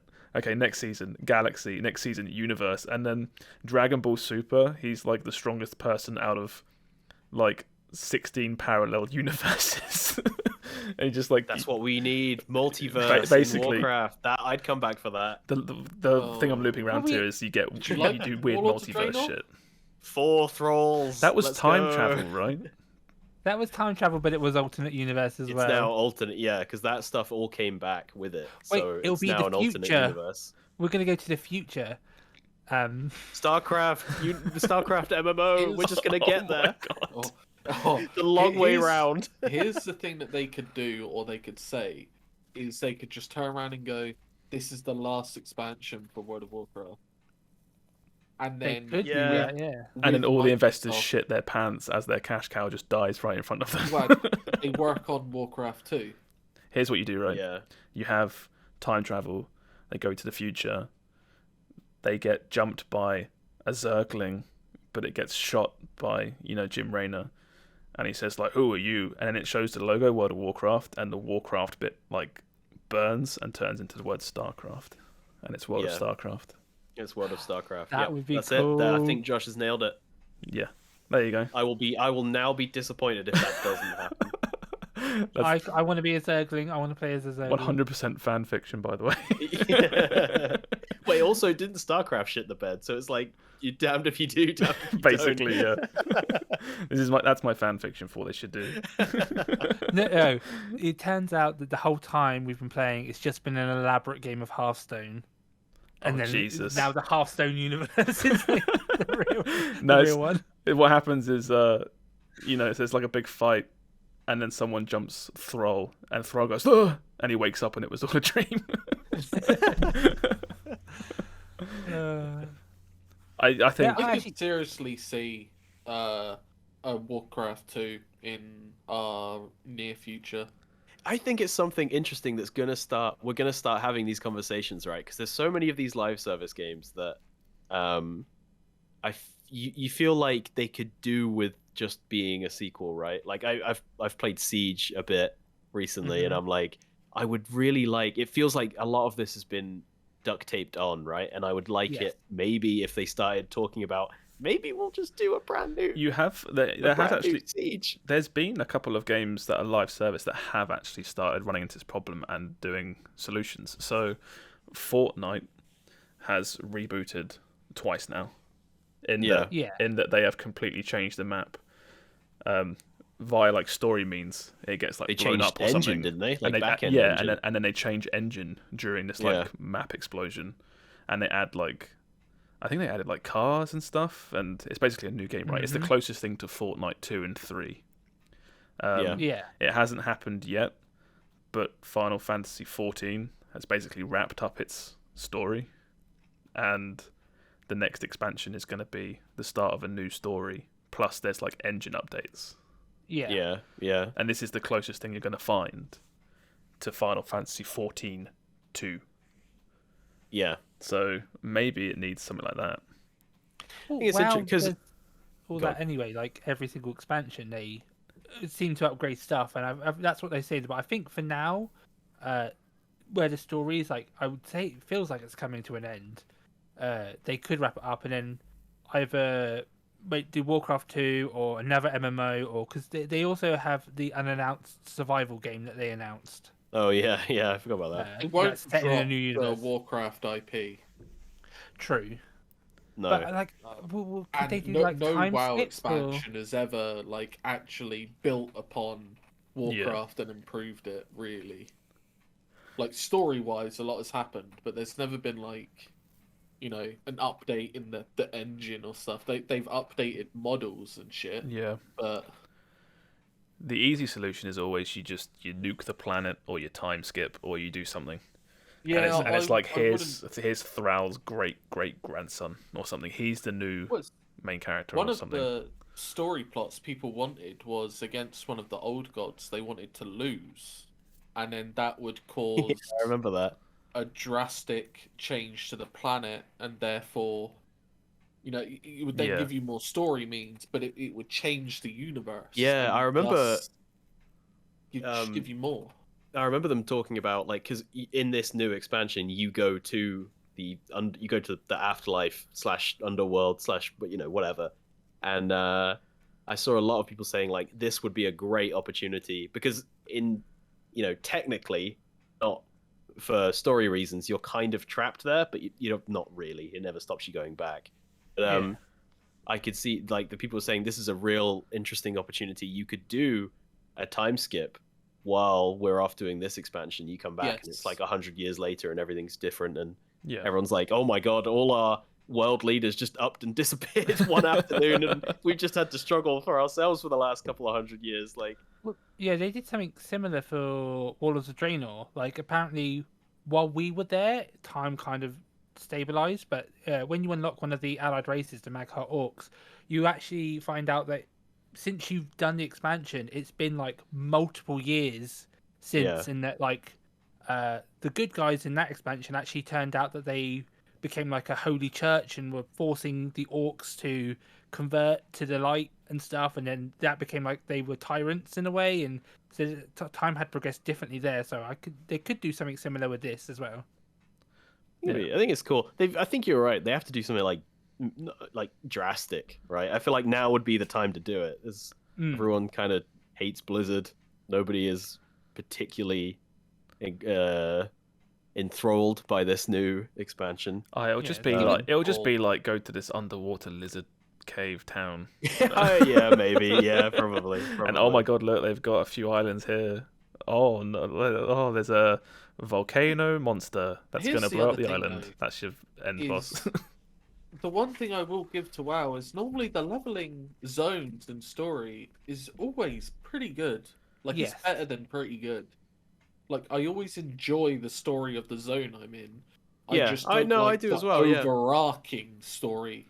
Well, it's something that really frustrated me about this new expansion, that when we all played it, was the actual leveling and zone stories and things did a really great job at setting up all these characters and plot lines, and then the actual story was like, we are going to tell you a small, paragraph chunk of the story every week, and you have to come back every reset day to do your quests and figure out.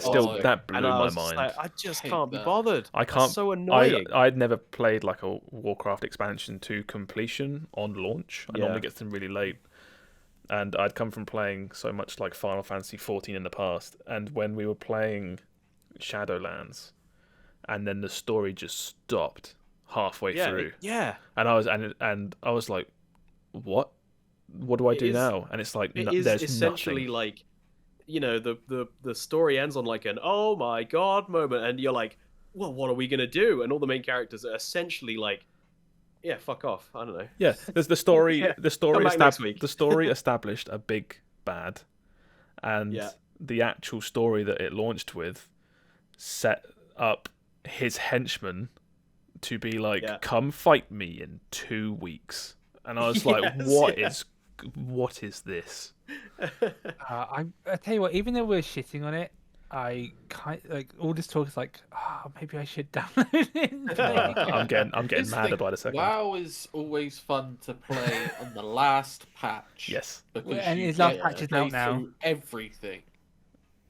Actually, one thing I will just a very side thing is I saw that they're doing the race to world first, and I saw Blizzard being like, "Oh, Method's doing the race to world first." I was like, "Didn't Method get cancelled?" Like, now they're promoting we can't again? Go into that here. That's such I a was gonna long say story. it's just like, oh, it seems like everyone's like hyping up the world first race again, and like Method are back. Maybe I'm not sure, and it's weird. But I am like, now I might download it. That's like one of the fun. That's the really fun parts of WoW, though, is always the amount of weight they can throw behind these events and things that go alongside it. I remember, watching the top, pro guilds do the same raid that we were, obviously on like a hard mode, and be like, oh, they're stuck on this boss, and it's like, cool, we're stuck on this boss. That's interesting. That's neat. That's really cool. Blizzard games are always propped up by their fans, for better or for worse. StarCraft 2, for most people, was kept alive for the longest time by tournaments and casters and players that were more interesting than the actual game was at the time. Yeah. So, all right, well, Warcraft mobile game, really quickly. That could be anything. I've got nothing to really say about that. Could be pet. People keep saying about pet battle game, mobile game, so it might be that. Oh god, I hope not. Who knows? Surely you can port WoW to mobile at this point, right? Am I so insane on that? I was about to call you out for being crazy, but I think maybe, I've heard stuff about that. Maybe, yeah.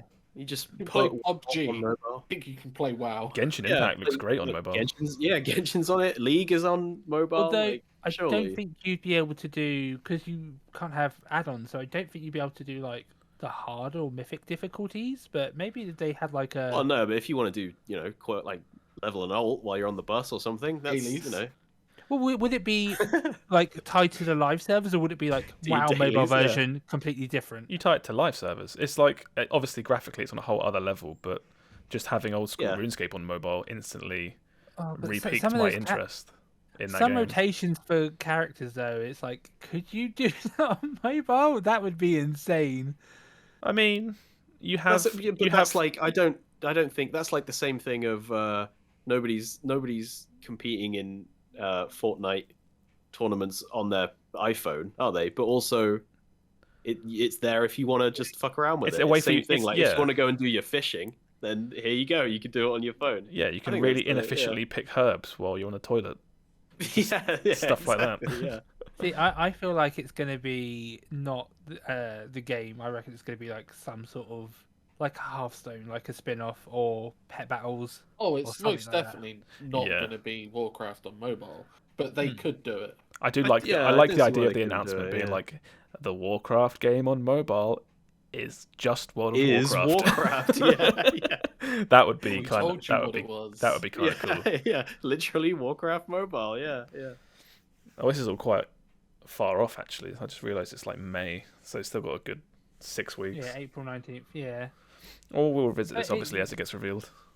Mhm. Not this Hearthstone expansion because no one cares. What's going on with Diablo? Is that coming out? What happened? Diablo They've 4 gone it got silent? delayed. It got delayed for a bit, but they Oh. still do updates every now and then. But no one cares until there's a beta. Basically, Don't you guys have phones?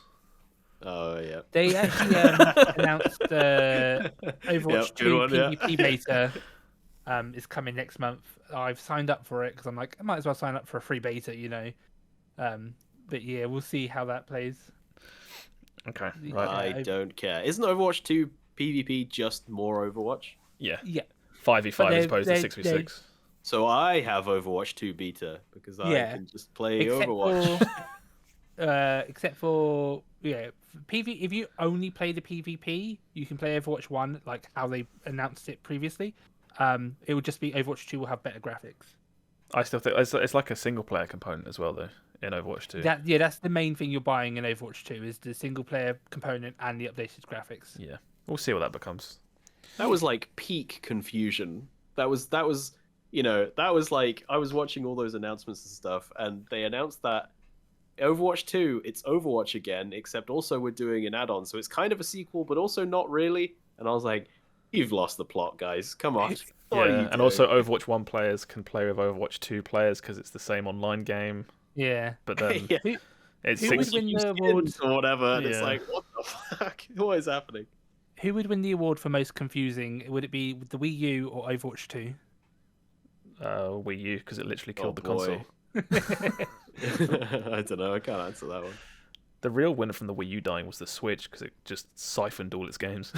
God, yeah. The Switch had a great True. launch lineup Yeah. because of Wii U. All right, let's move on. We've got Dead Space. It's been Woohoo, we confirmed. did it! 2023. It's coming back. I'm so excited for this. I've never. played the Dead Space game. I got really excited about that, and then I thought about it and thought, actually, I don't need that. Dead Space is still a fine looking game even now. Plays really well. Make a new one, you cowards. This has none to of this crowdfunding bullshit. this Just make a new one. this has to be to gauge interest, right? Dead Because Space, more like Dead Game. no, please don't. I love Dead I'd Space be- so I'd be- much. I'd be more excited. I'd be more excited if this came out as like a Mobile game? like a soft reboot, like a we're gonna because the I really liked the story of Dead Space 1 and 2, and then by 3 I was like, you guys have jumped the shark here. There's so much nonsense going on. It doesn't need. Yeah. What I is would it? really like it if they were like, we're doing Dead Space again, except we're not gonna do a bunch of crack before we write the story this time. I would like that. All I know about Dead Space 1 is that it's very buggy. And What? so is this What? it's like there's like doorways you can get stuck through and stuff. And Do you can mean hard- buggy in that there are bugs everywhere? Because that's also No. that's also wrong. No, but, Yeah. so what They're what is necromorphs, Steve. so what is this announcement? Is it like Dead Space 4 or is this like Dead It's a Space 1 it's a remake. remastered? It's a remake of Dead Space 1. Okay, Yeah. there we go. As far as we know. Yeah. Dead Space is Resident Evil 4 in space. In space. Pretty Was pretty Dead much, Space yeah. buggy? No, it wasn't. No, it I- wasn't. I don't know where Steve got that from. No, I've seen some people play it and they've been like they can get stuck through doorways and stuff and No. that's all I But know. that's like saying like you play Skyrim and you're like, oh, I can't play this game. There's too many bugs in it. And it's like if you just play Skyrim normally and don't try to break the game, there is no bugs really. Wait, Like, no, No, hold I- on. No. Now Skyrim is buggy. Wait, what's going on here? Okay, everyone shut up. I'm going to reiterate. I'm a big fan of Dead Space. At no point when I think about it do I think of game bugs in any way. Yeah. I don't remember No, anything I've bad. just seen a few people who have been like, "Oh, there's like places you can get stuck," and God damn it, You have to, Steve! like- You're derailing my cool game. That's true. That's true of like all games, though. Yeah, I don't know. Maybe Yeah. someone had a really bad But that's- experience. I I'm not sure. shouldn't have gone for a Bethesda game. As... No, of all the games you could have picked, yeah. What the? So Dead I feel like I have to make a statement of I retract my statement. It was made with good intentions, but I chose Yes, the I saw wrong your point. thing. I just couldn't go there with you. I was like, have I taken too many ibuprofen? What is happening here? I should have Dead just Space said Resident Evil. is buggy. I should have just said Resident Evil. That would have been a Yes, much easier comparison. Right, so I just looked it Yeah. up. So Dead Space came out in 2008. So it is a Yeah. very old game. It's like 14 years Yes. ago. It'll be 15 years by the time It's this had comes a out. HD remake. It's had a HD re-release though. I'm Don't That's think it has. sure I of it. think I think the PC version of it scales quite well. So you can play it at like high refresh rate, high frame rate, which is basically remastered. maybe I'm right? thinking, with some mods or something. Yeah. But that game looked so good. It does still look. doesn't It need does. a- It does still look good. It was, it's a dark corridor shooter. So you can, Yes, you can- exactly. Yeah, you can you hide can a lot of hide all the stuff. janky shit. Yeah. Yeah, But and, yeah, I was just gonna say basically Dead Space is Resident Evil 4 kind of movement and combat, and the whole idea behind the enemies is that you have to shoot their limbs off with your weaponry, and oh, it's such a great. it's so game. it's so good. It's so good. isn't Dead Space the one where in you can play co-op and No, it's people Dead see Space different 3. things? That's Dead Space 3, Oh, the, Dead Space the 3, worst okay. one. Yeah, yeah. Dead Space 3 was during the period when EA was chasing loads of like DLC and microtransactions. Yeah, and Ah. putting multiplayer in everything that didn't need it Yes, yeah. because that's how you get people to not refund your game when they finished Yeah. it. So Dead Space 1 is a really good like horror game. Dead Space 2 is like I see it compared a lot as like the movie Aliens to Alien. Okay, here's how I always remember it. Yeah. Is there's a really good parallel between Dead Space 1 is RE4, Dead Space 2 is RE5, Yeah. and Dead Space 3 is unfortunately RE6. That's really good. That's quite good, yeah. I think almost 1-to-1, yeah. But based on what type of game you like, a lot of people favor Dead Space 2 over 1 and vice versa Oh, okay. based on what type of I game think- you like.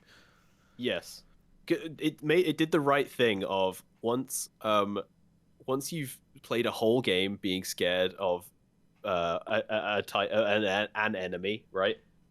You can't do the same enemy again and be like, whoa, isn't it scary? And it's like, no, I just spent 12, 14 hours Yeah. kicking the shit out of all these aliens. I'm not scared of them anymore. So 2 becomes kind of an action game. Yeah.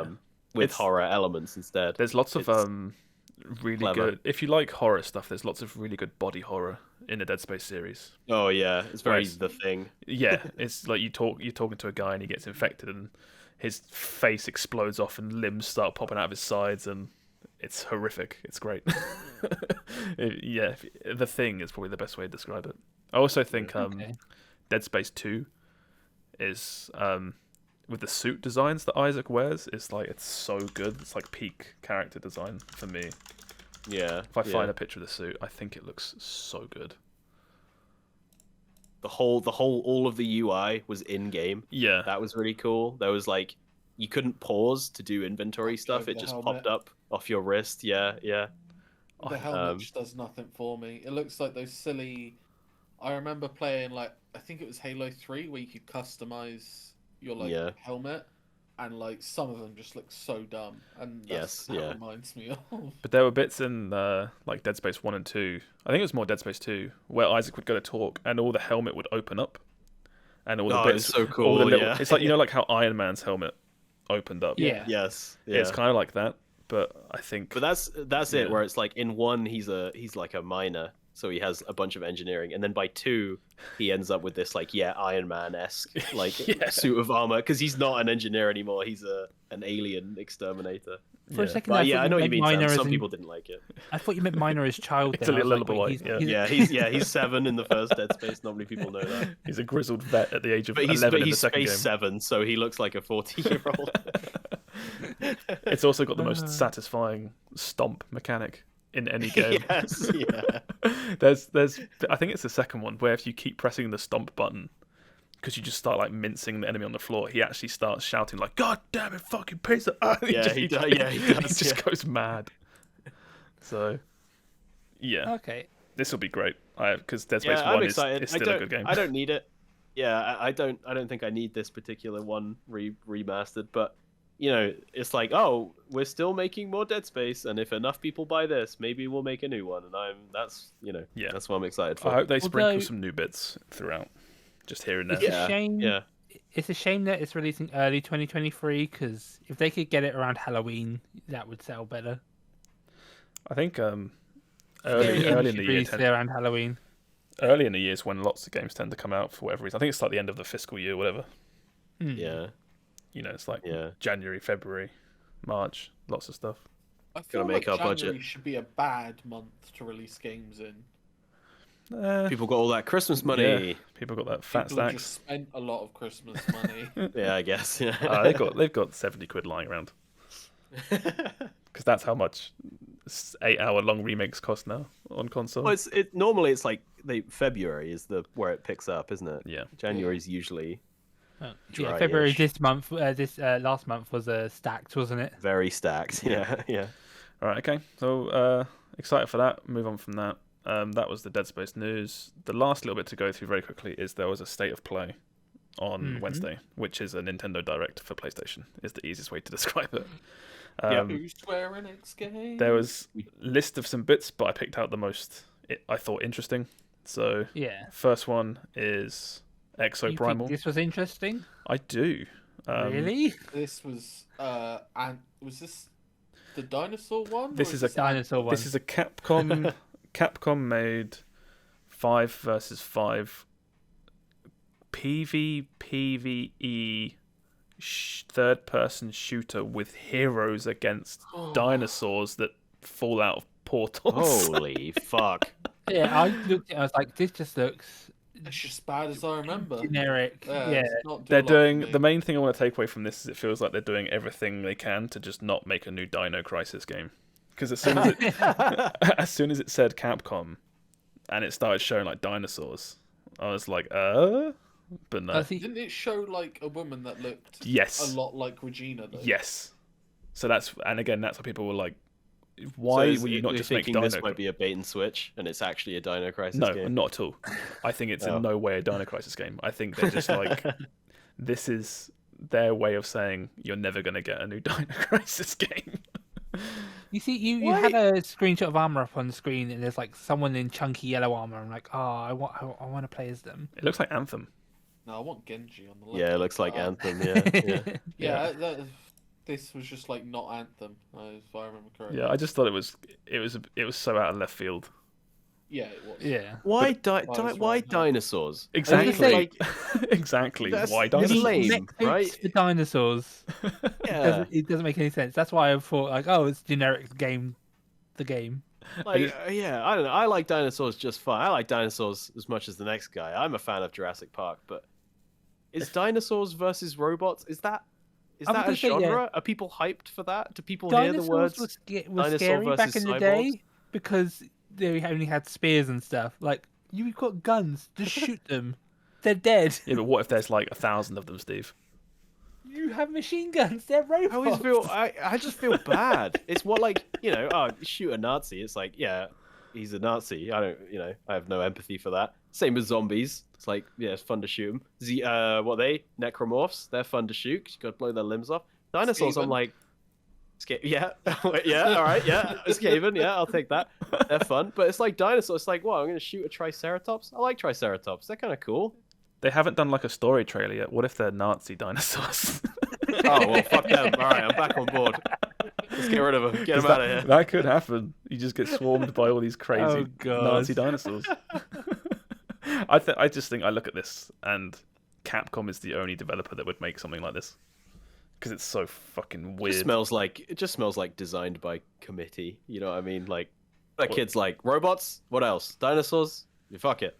I was gonna say Make it. Kojima, but it's not crazy enough for a Kojima game. No, it's too obviously dumb to be Yeah. Kojima. Well, this is also, I think, correct me if I'm wrong, is this Capcom's first big venture into games as a service? Because that's what it's supposed to be. I Not- think. Oh, this is a live service game, isn't Yeah. it? Okay. And that's what they came up with: dinosaurs versus cyborgs. Nazi Something dinosaurs. else. Something else. Let's go on Sorry, to the next Nazi game. dinosaurs versus robots. Okay, yeah, moving on because we fucking milked this for everything that we've got here. This is more than anyone has talked about whatever that fucking game was called ever. People are paid to do news. Have talked less about that game.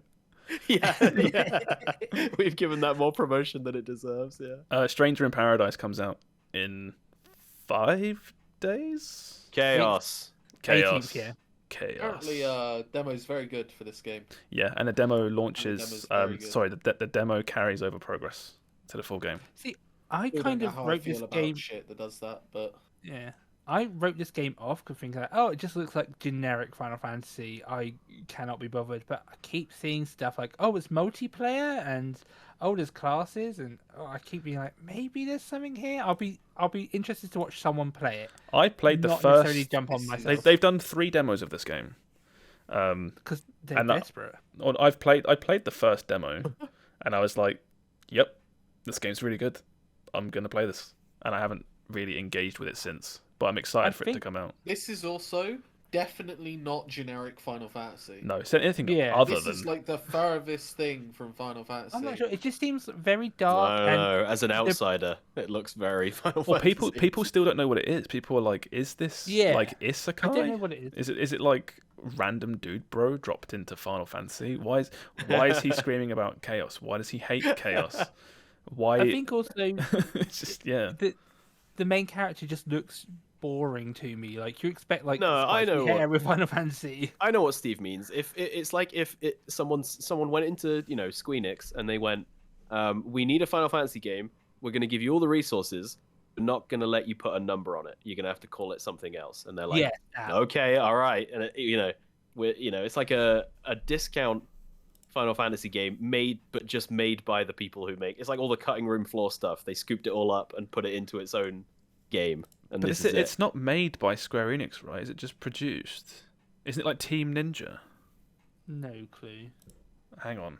Because it's an action RPG. It's an action And I know that 15 was an action RPG. The closest thing- Oh, yeah, I was gonna say, yeah. But, The closest thing to describe it 15 was to. like the first one to do an action RPG, so It says Team that's Ninja. not Yeah, a Team- Final Fantasy thing.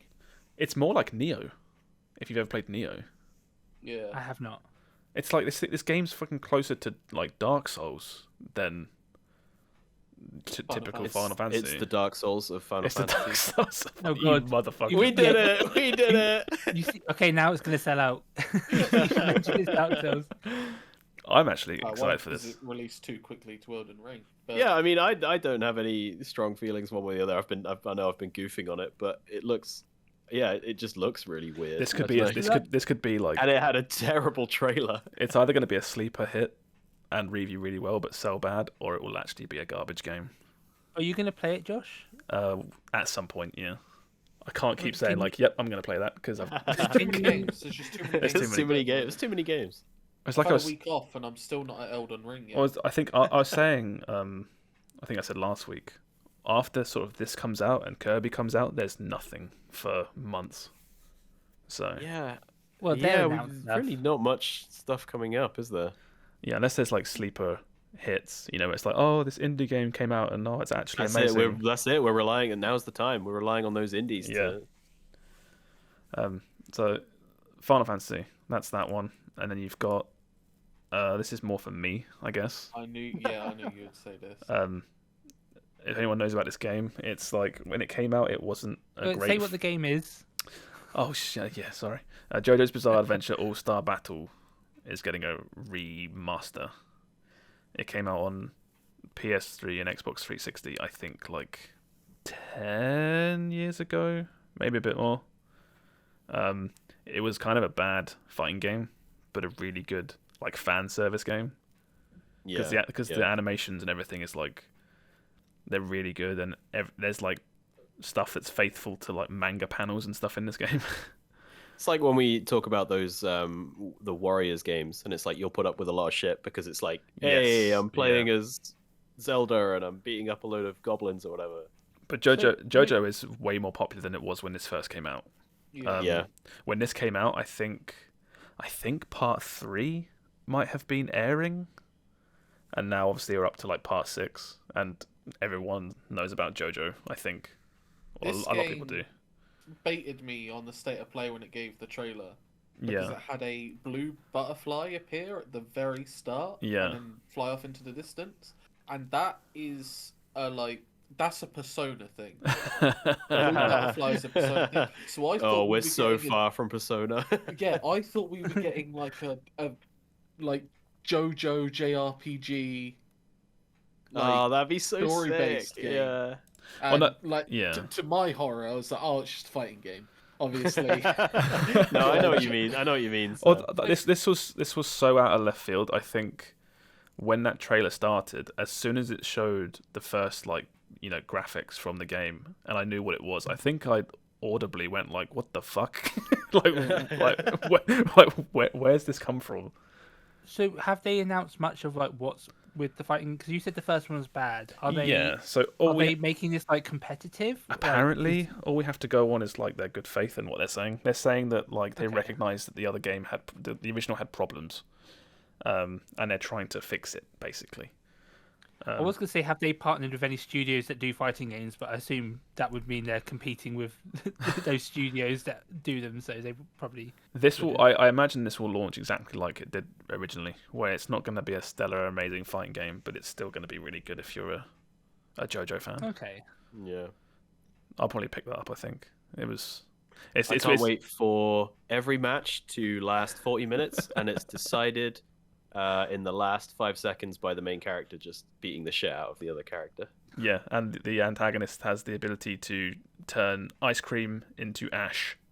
Yeah, and that somehow that's a nearly really kills everyone. big deal. Yes. and then he gets beaten to a pulp. Yeah, that's every match. Oh my god, how are we going to kill this guy? He's somehow destroying us because he can manifest curtains out of his leg. I love JoJo so much. I need to watch JoJo. You need to watch JoJo. It's so good. It's a really fun time. What else we got? Last two. Diofield the Chronicle. Square. Anyone care Yes. about this? Yeah, Sam cares. This one gets the big thumbs up. They one- gave the trailer, and I'm in. I'm just waiting for them to ruin it so that I can be out, and then they just kept giving me more shit that I wanted. So I'm all aboard this. All right, one what's looked like what's Final this? What's the Fantasy. sell? It looks like Final Fantasy mixed with Triangle Strategy to me. Sorry, not Final Fantasy. Fire Emblem mixed with Triangle Yeah. Strategy. Well, it's just going to be another Wait, Fire Emblem. But I style... thought Triangle Strategy was Fire Emblem mixed with. What did you say? Advance it- Wars? Final Fantasy Tactics. Oh, Yeah. This seems Tactics. like- Yeah. This seems more like Fire Emblem Switch. Sorry, mixed with. I mean, again, we only really had a trailer, so I don't. They've not given me any mechanics really to work with. Yeah. But it looked a lot more. At first, I thought it was going to be a weird RTS based on how it looked. Yeah, I And thought it was then going to it be looked a XCOM-y. little bit more turn-based. That screenshot looks kind of like what was the real time turn-based one? 11? 12? 12. 12, With the, right? with the Because gambit it looks system. like they've got ATB bars. But Yeah, that might yeah. not be what they are. You know what I mean? Yes, yeah, I know exactly what you mean. Yeah. There was So, what was yeah. that game? There was a game on PS3 and Xbox 360 called I think it was Resonance of Fate. Hang on. we are going on a tangent. Yeah, here. I don't know where you're going. Oh with my this. god, I've actually remembered. This game was like a weird. I think it was Square Enix. It was a weird RPG, kind of turn-based tactics where you could run around freely, and then based on placement and distance and this, that, and the other, you could pop shots at the enemies, and it was like a JRPG. Oh, I think I remember. Do you remember this? Yeah. This was, by the way. We were talking about JRPGs the other day about how one used to come out every other week. This is one of them. This is one of them. Yeah, like 2 podcasts ago, we were like, do you remember when JRPGs just came out with weird names? This is like 10 people's most favoritist JRPG of all time, and they're really mad that we're getting all these details wrong about it. But then when they was Also, when they're they were not listening. when they were showing this new game, what was it called? The Diofield something? Yeah. Diofield Chronicle. Chronicle. It No one's looked gonna to remember that me name. like a really weird, like old PSP game that was getting like a remake. I wasn't convinced it was a new game when I was watching it. This is like a lost Vita game that they're just like porting over and upscaling. Yeah. So at first it looked like an RTS, and I was like, RTS on a console is brave. It can't work, but it's just not the optimal place for it. Yeah. But then it looked a bit more tactical and slowed down than an RTS. I have high hopes for this. It's up there. Yeah. Well, this going into the very last one, which is Valkyrie Elysium, seems to be a push that Square Enix are doing these really interesting, smaller budget games, where it's like they're clearly not getting as much attention as Final Fantasy 16 and stuff, but it's like, here's some new games. It's something to hold you over while we work on our Valkyrie main line. Yeah. It's almost like a cult series. Yeah, I know. I understand it's a massive series, but you can clearly see it's not having as much money pumped into it as mainline stuff, right? Also, I thought the face looks weird in this one. Yeah, I felt it looked a little bit like. Oh yeah, that like, does. Where's dead budget? eyes there. You know what I mean? Like this. Valkyrie Chronicles is PS4. the World War II. That's Valkyria Chronicles. Oh, I'm so sorry. You idiot. That is a completely different series. I'm sorry. Filthy Westerner that I am. But, while watching this trailer, A, I was like, oh, it's an action RPG, I don't really care. And B, I was like, there is a distinct lack of budget in these cutscenes. Yeah. That fucking face. Let's get rid of it. It's scaring me. Sorry, people who are listening, Josh has zoomed in on a JRPG face. Oh god, there's an even worse one. I haven't even got gameplay. It looks smooth, and I was like, normally it's the other way round. Yeah. Trailers and cutscenes look fantastic, and gameplay, you're like, this looks nothing like what you promised me. Yeah, I mean, faces are hard. You can't. Faces are hard. Faces are hard. Yeah. There's a Faces and screenshot. hands. There's a screenshot of a dragon farting fire into the What is character. going on there? Yeah. It looks like she's summoning the fire to attack the red lizard. Yeah, I'm pretty sure that's happening, but I like to imagine it's the other way around. And the Yeah. Dragon is farting fire. dragon's holding a lighter to his Canon ass. now. He's just pranking her. Smell my fart, bro.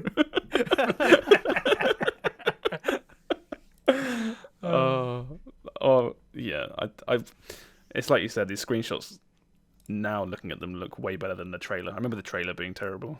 I feel like also they were like the final game, and it's usually the final game for any release, any showcase is like the good one. And like Square Enix, people are like, is it going to be Final Fantasy 16? Is it going to be Final Fantasy 7 too? And it was really these just two, and it's wanted like any info on FF16. Yeah, so no, I feel like that let it down because it was like, oh my god, everyone was like expecting more. It's a bit like with the last Nintendo Direct. It was a good Direct, but people were expecting Bayonetta, Breath of the Wild 2, and other stuff. Oh, we've been due Final Fantasy 16 stuff for a while now because they came out a long time. Well, they came since 15. The reason I say specifically we're due it is because at the end of last year, they put out a statement saying we were hoping to show stuff, but we're not quite ready, or we've been delayed. Please look forward to it in the future. So they were planning like a trailer or something end of last year, but it just never came. As long as it's knock it out of the park game, I don't care how long it takes them. What is this page? I don't need a Final Fantasy game right now. I'm more than happy to wait, and then it just be a game I would consider to be one of the best games of all time. I clicked on the page to go to Valkyrie Elysium's webpage, and it just says announced, and it says an action RPG Valkyrie game is out! Exclamation mark. This is a weird page. But, you know, that PlayStation Store has always been terrible. Yeah. That's all the news for the week. Do you mean to do game releases quickly? Yeah, what's new? Well, there's 4 main things coming out. There's Tunic on March the 16th, which is... That's a little fox boy. A fox boy, but I think it plays like Zelda. People say it's like... I just Game Boy googled Zelda. Tunic. Like, I did the same like an I idiot. was like, what are you expecting, lad? Turns out you can still buy tunics as an adult in 2022. This has been on the in the works for a while, so it might be good. We'll have to see. Yeah.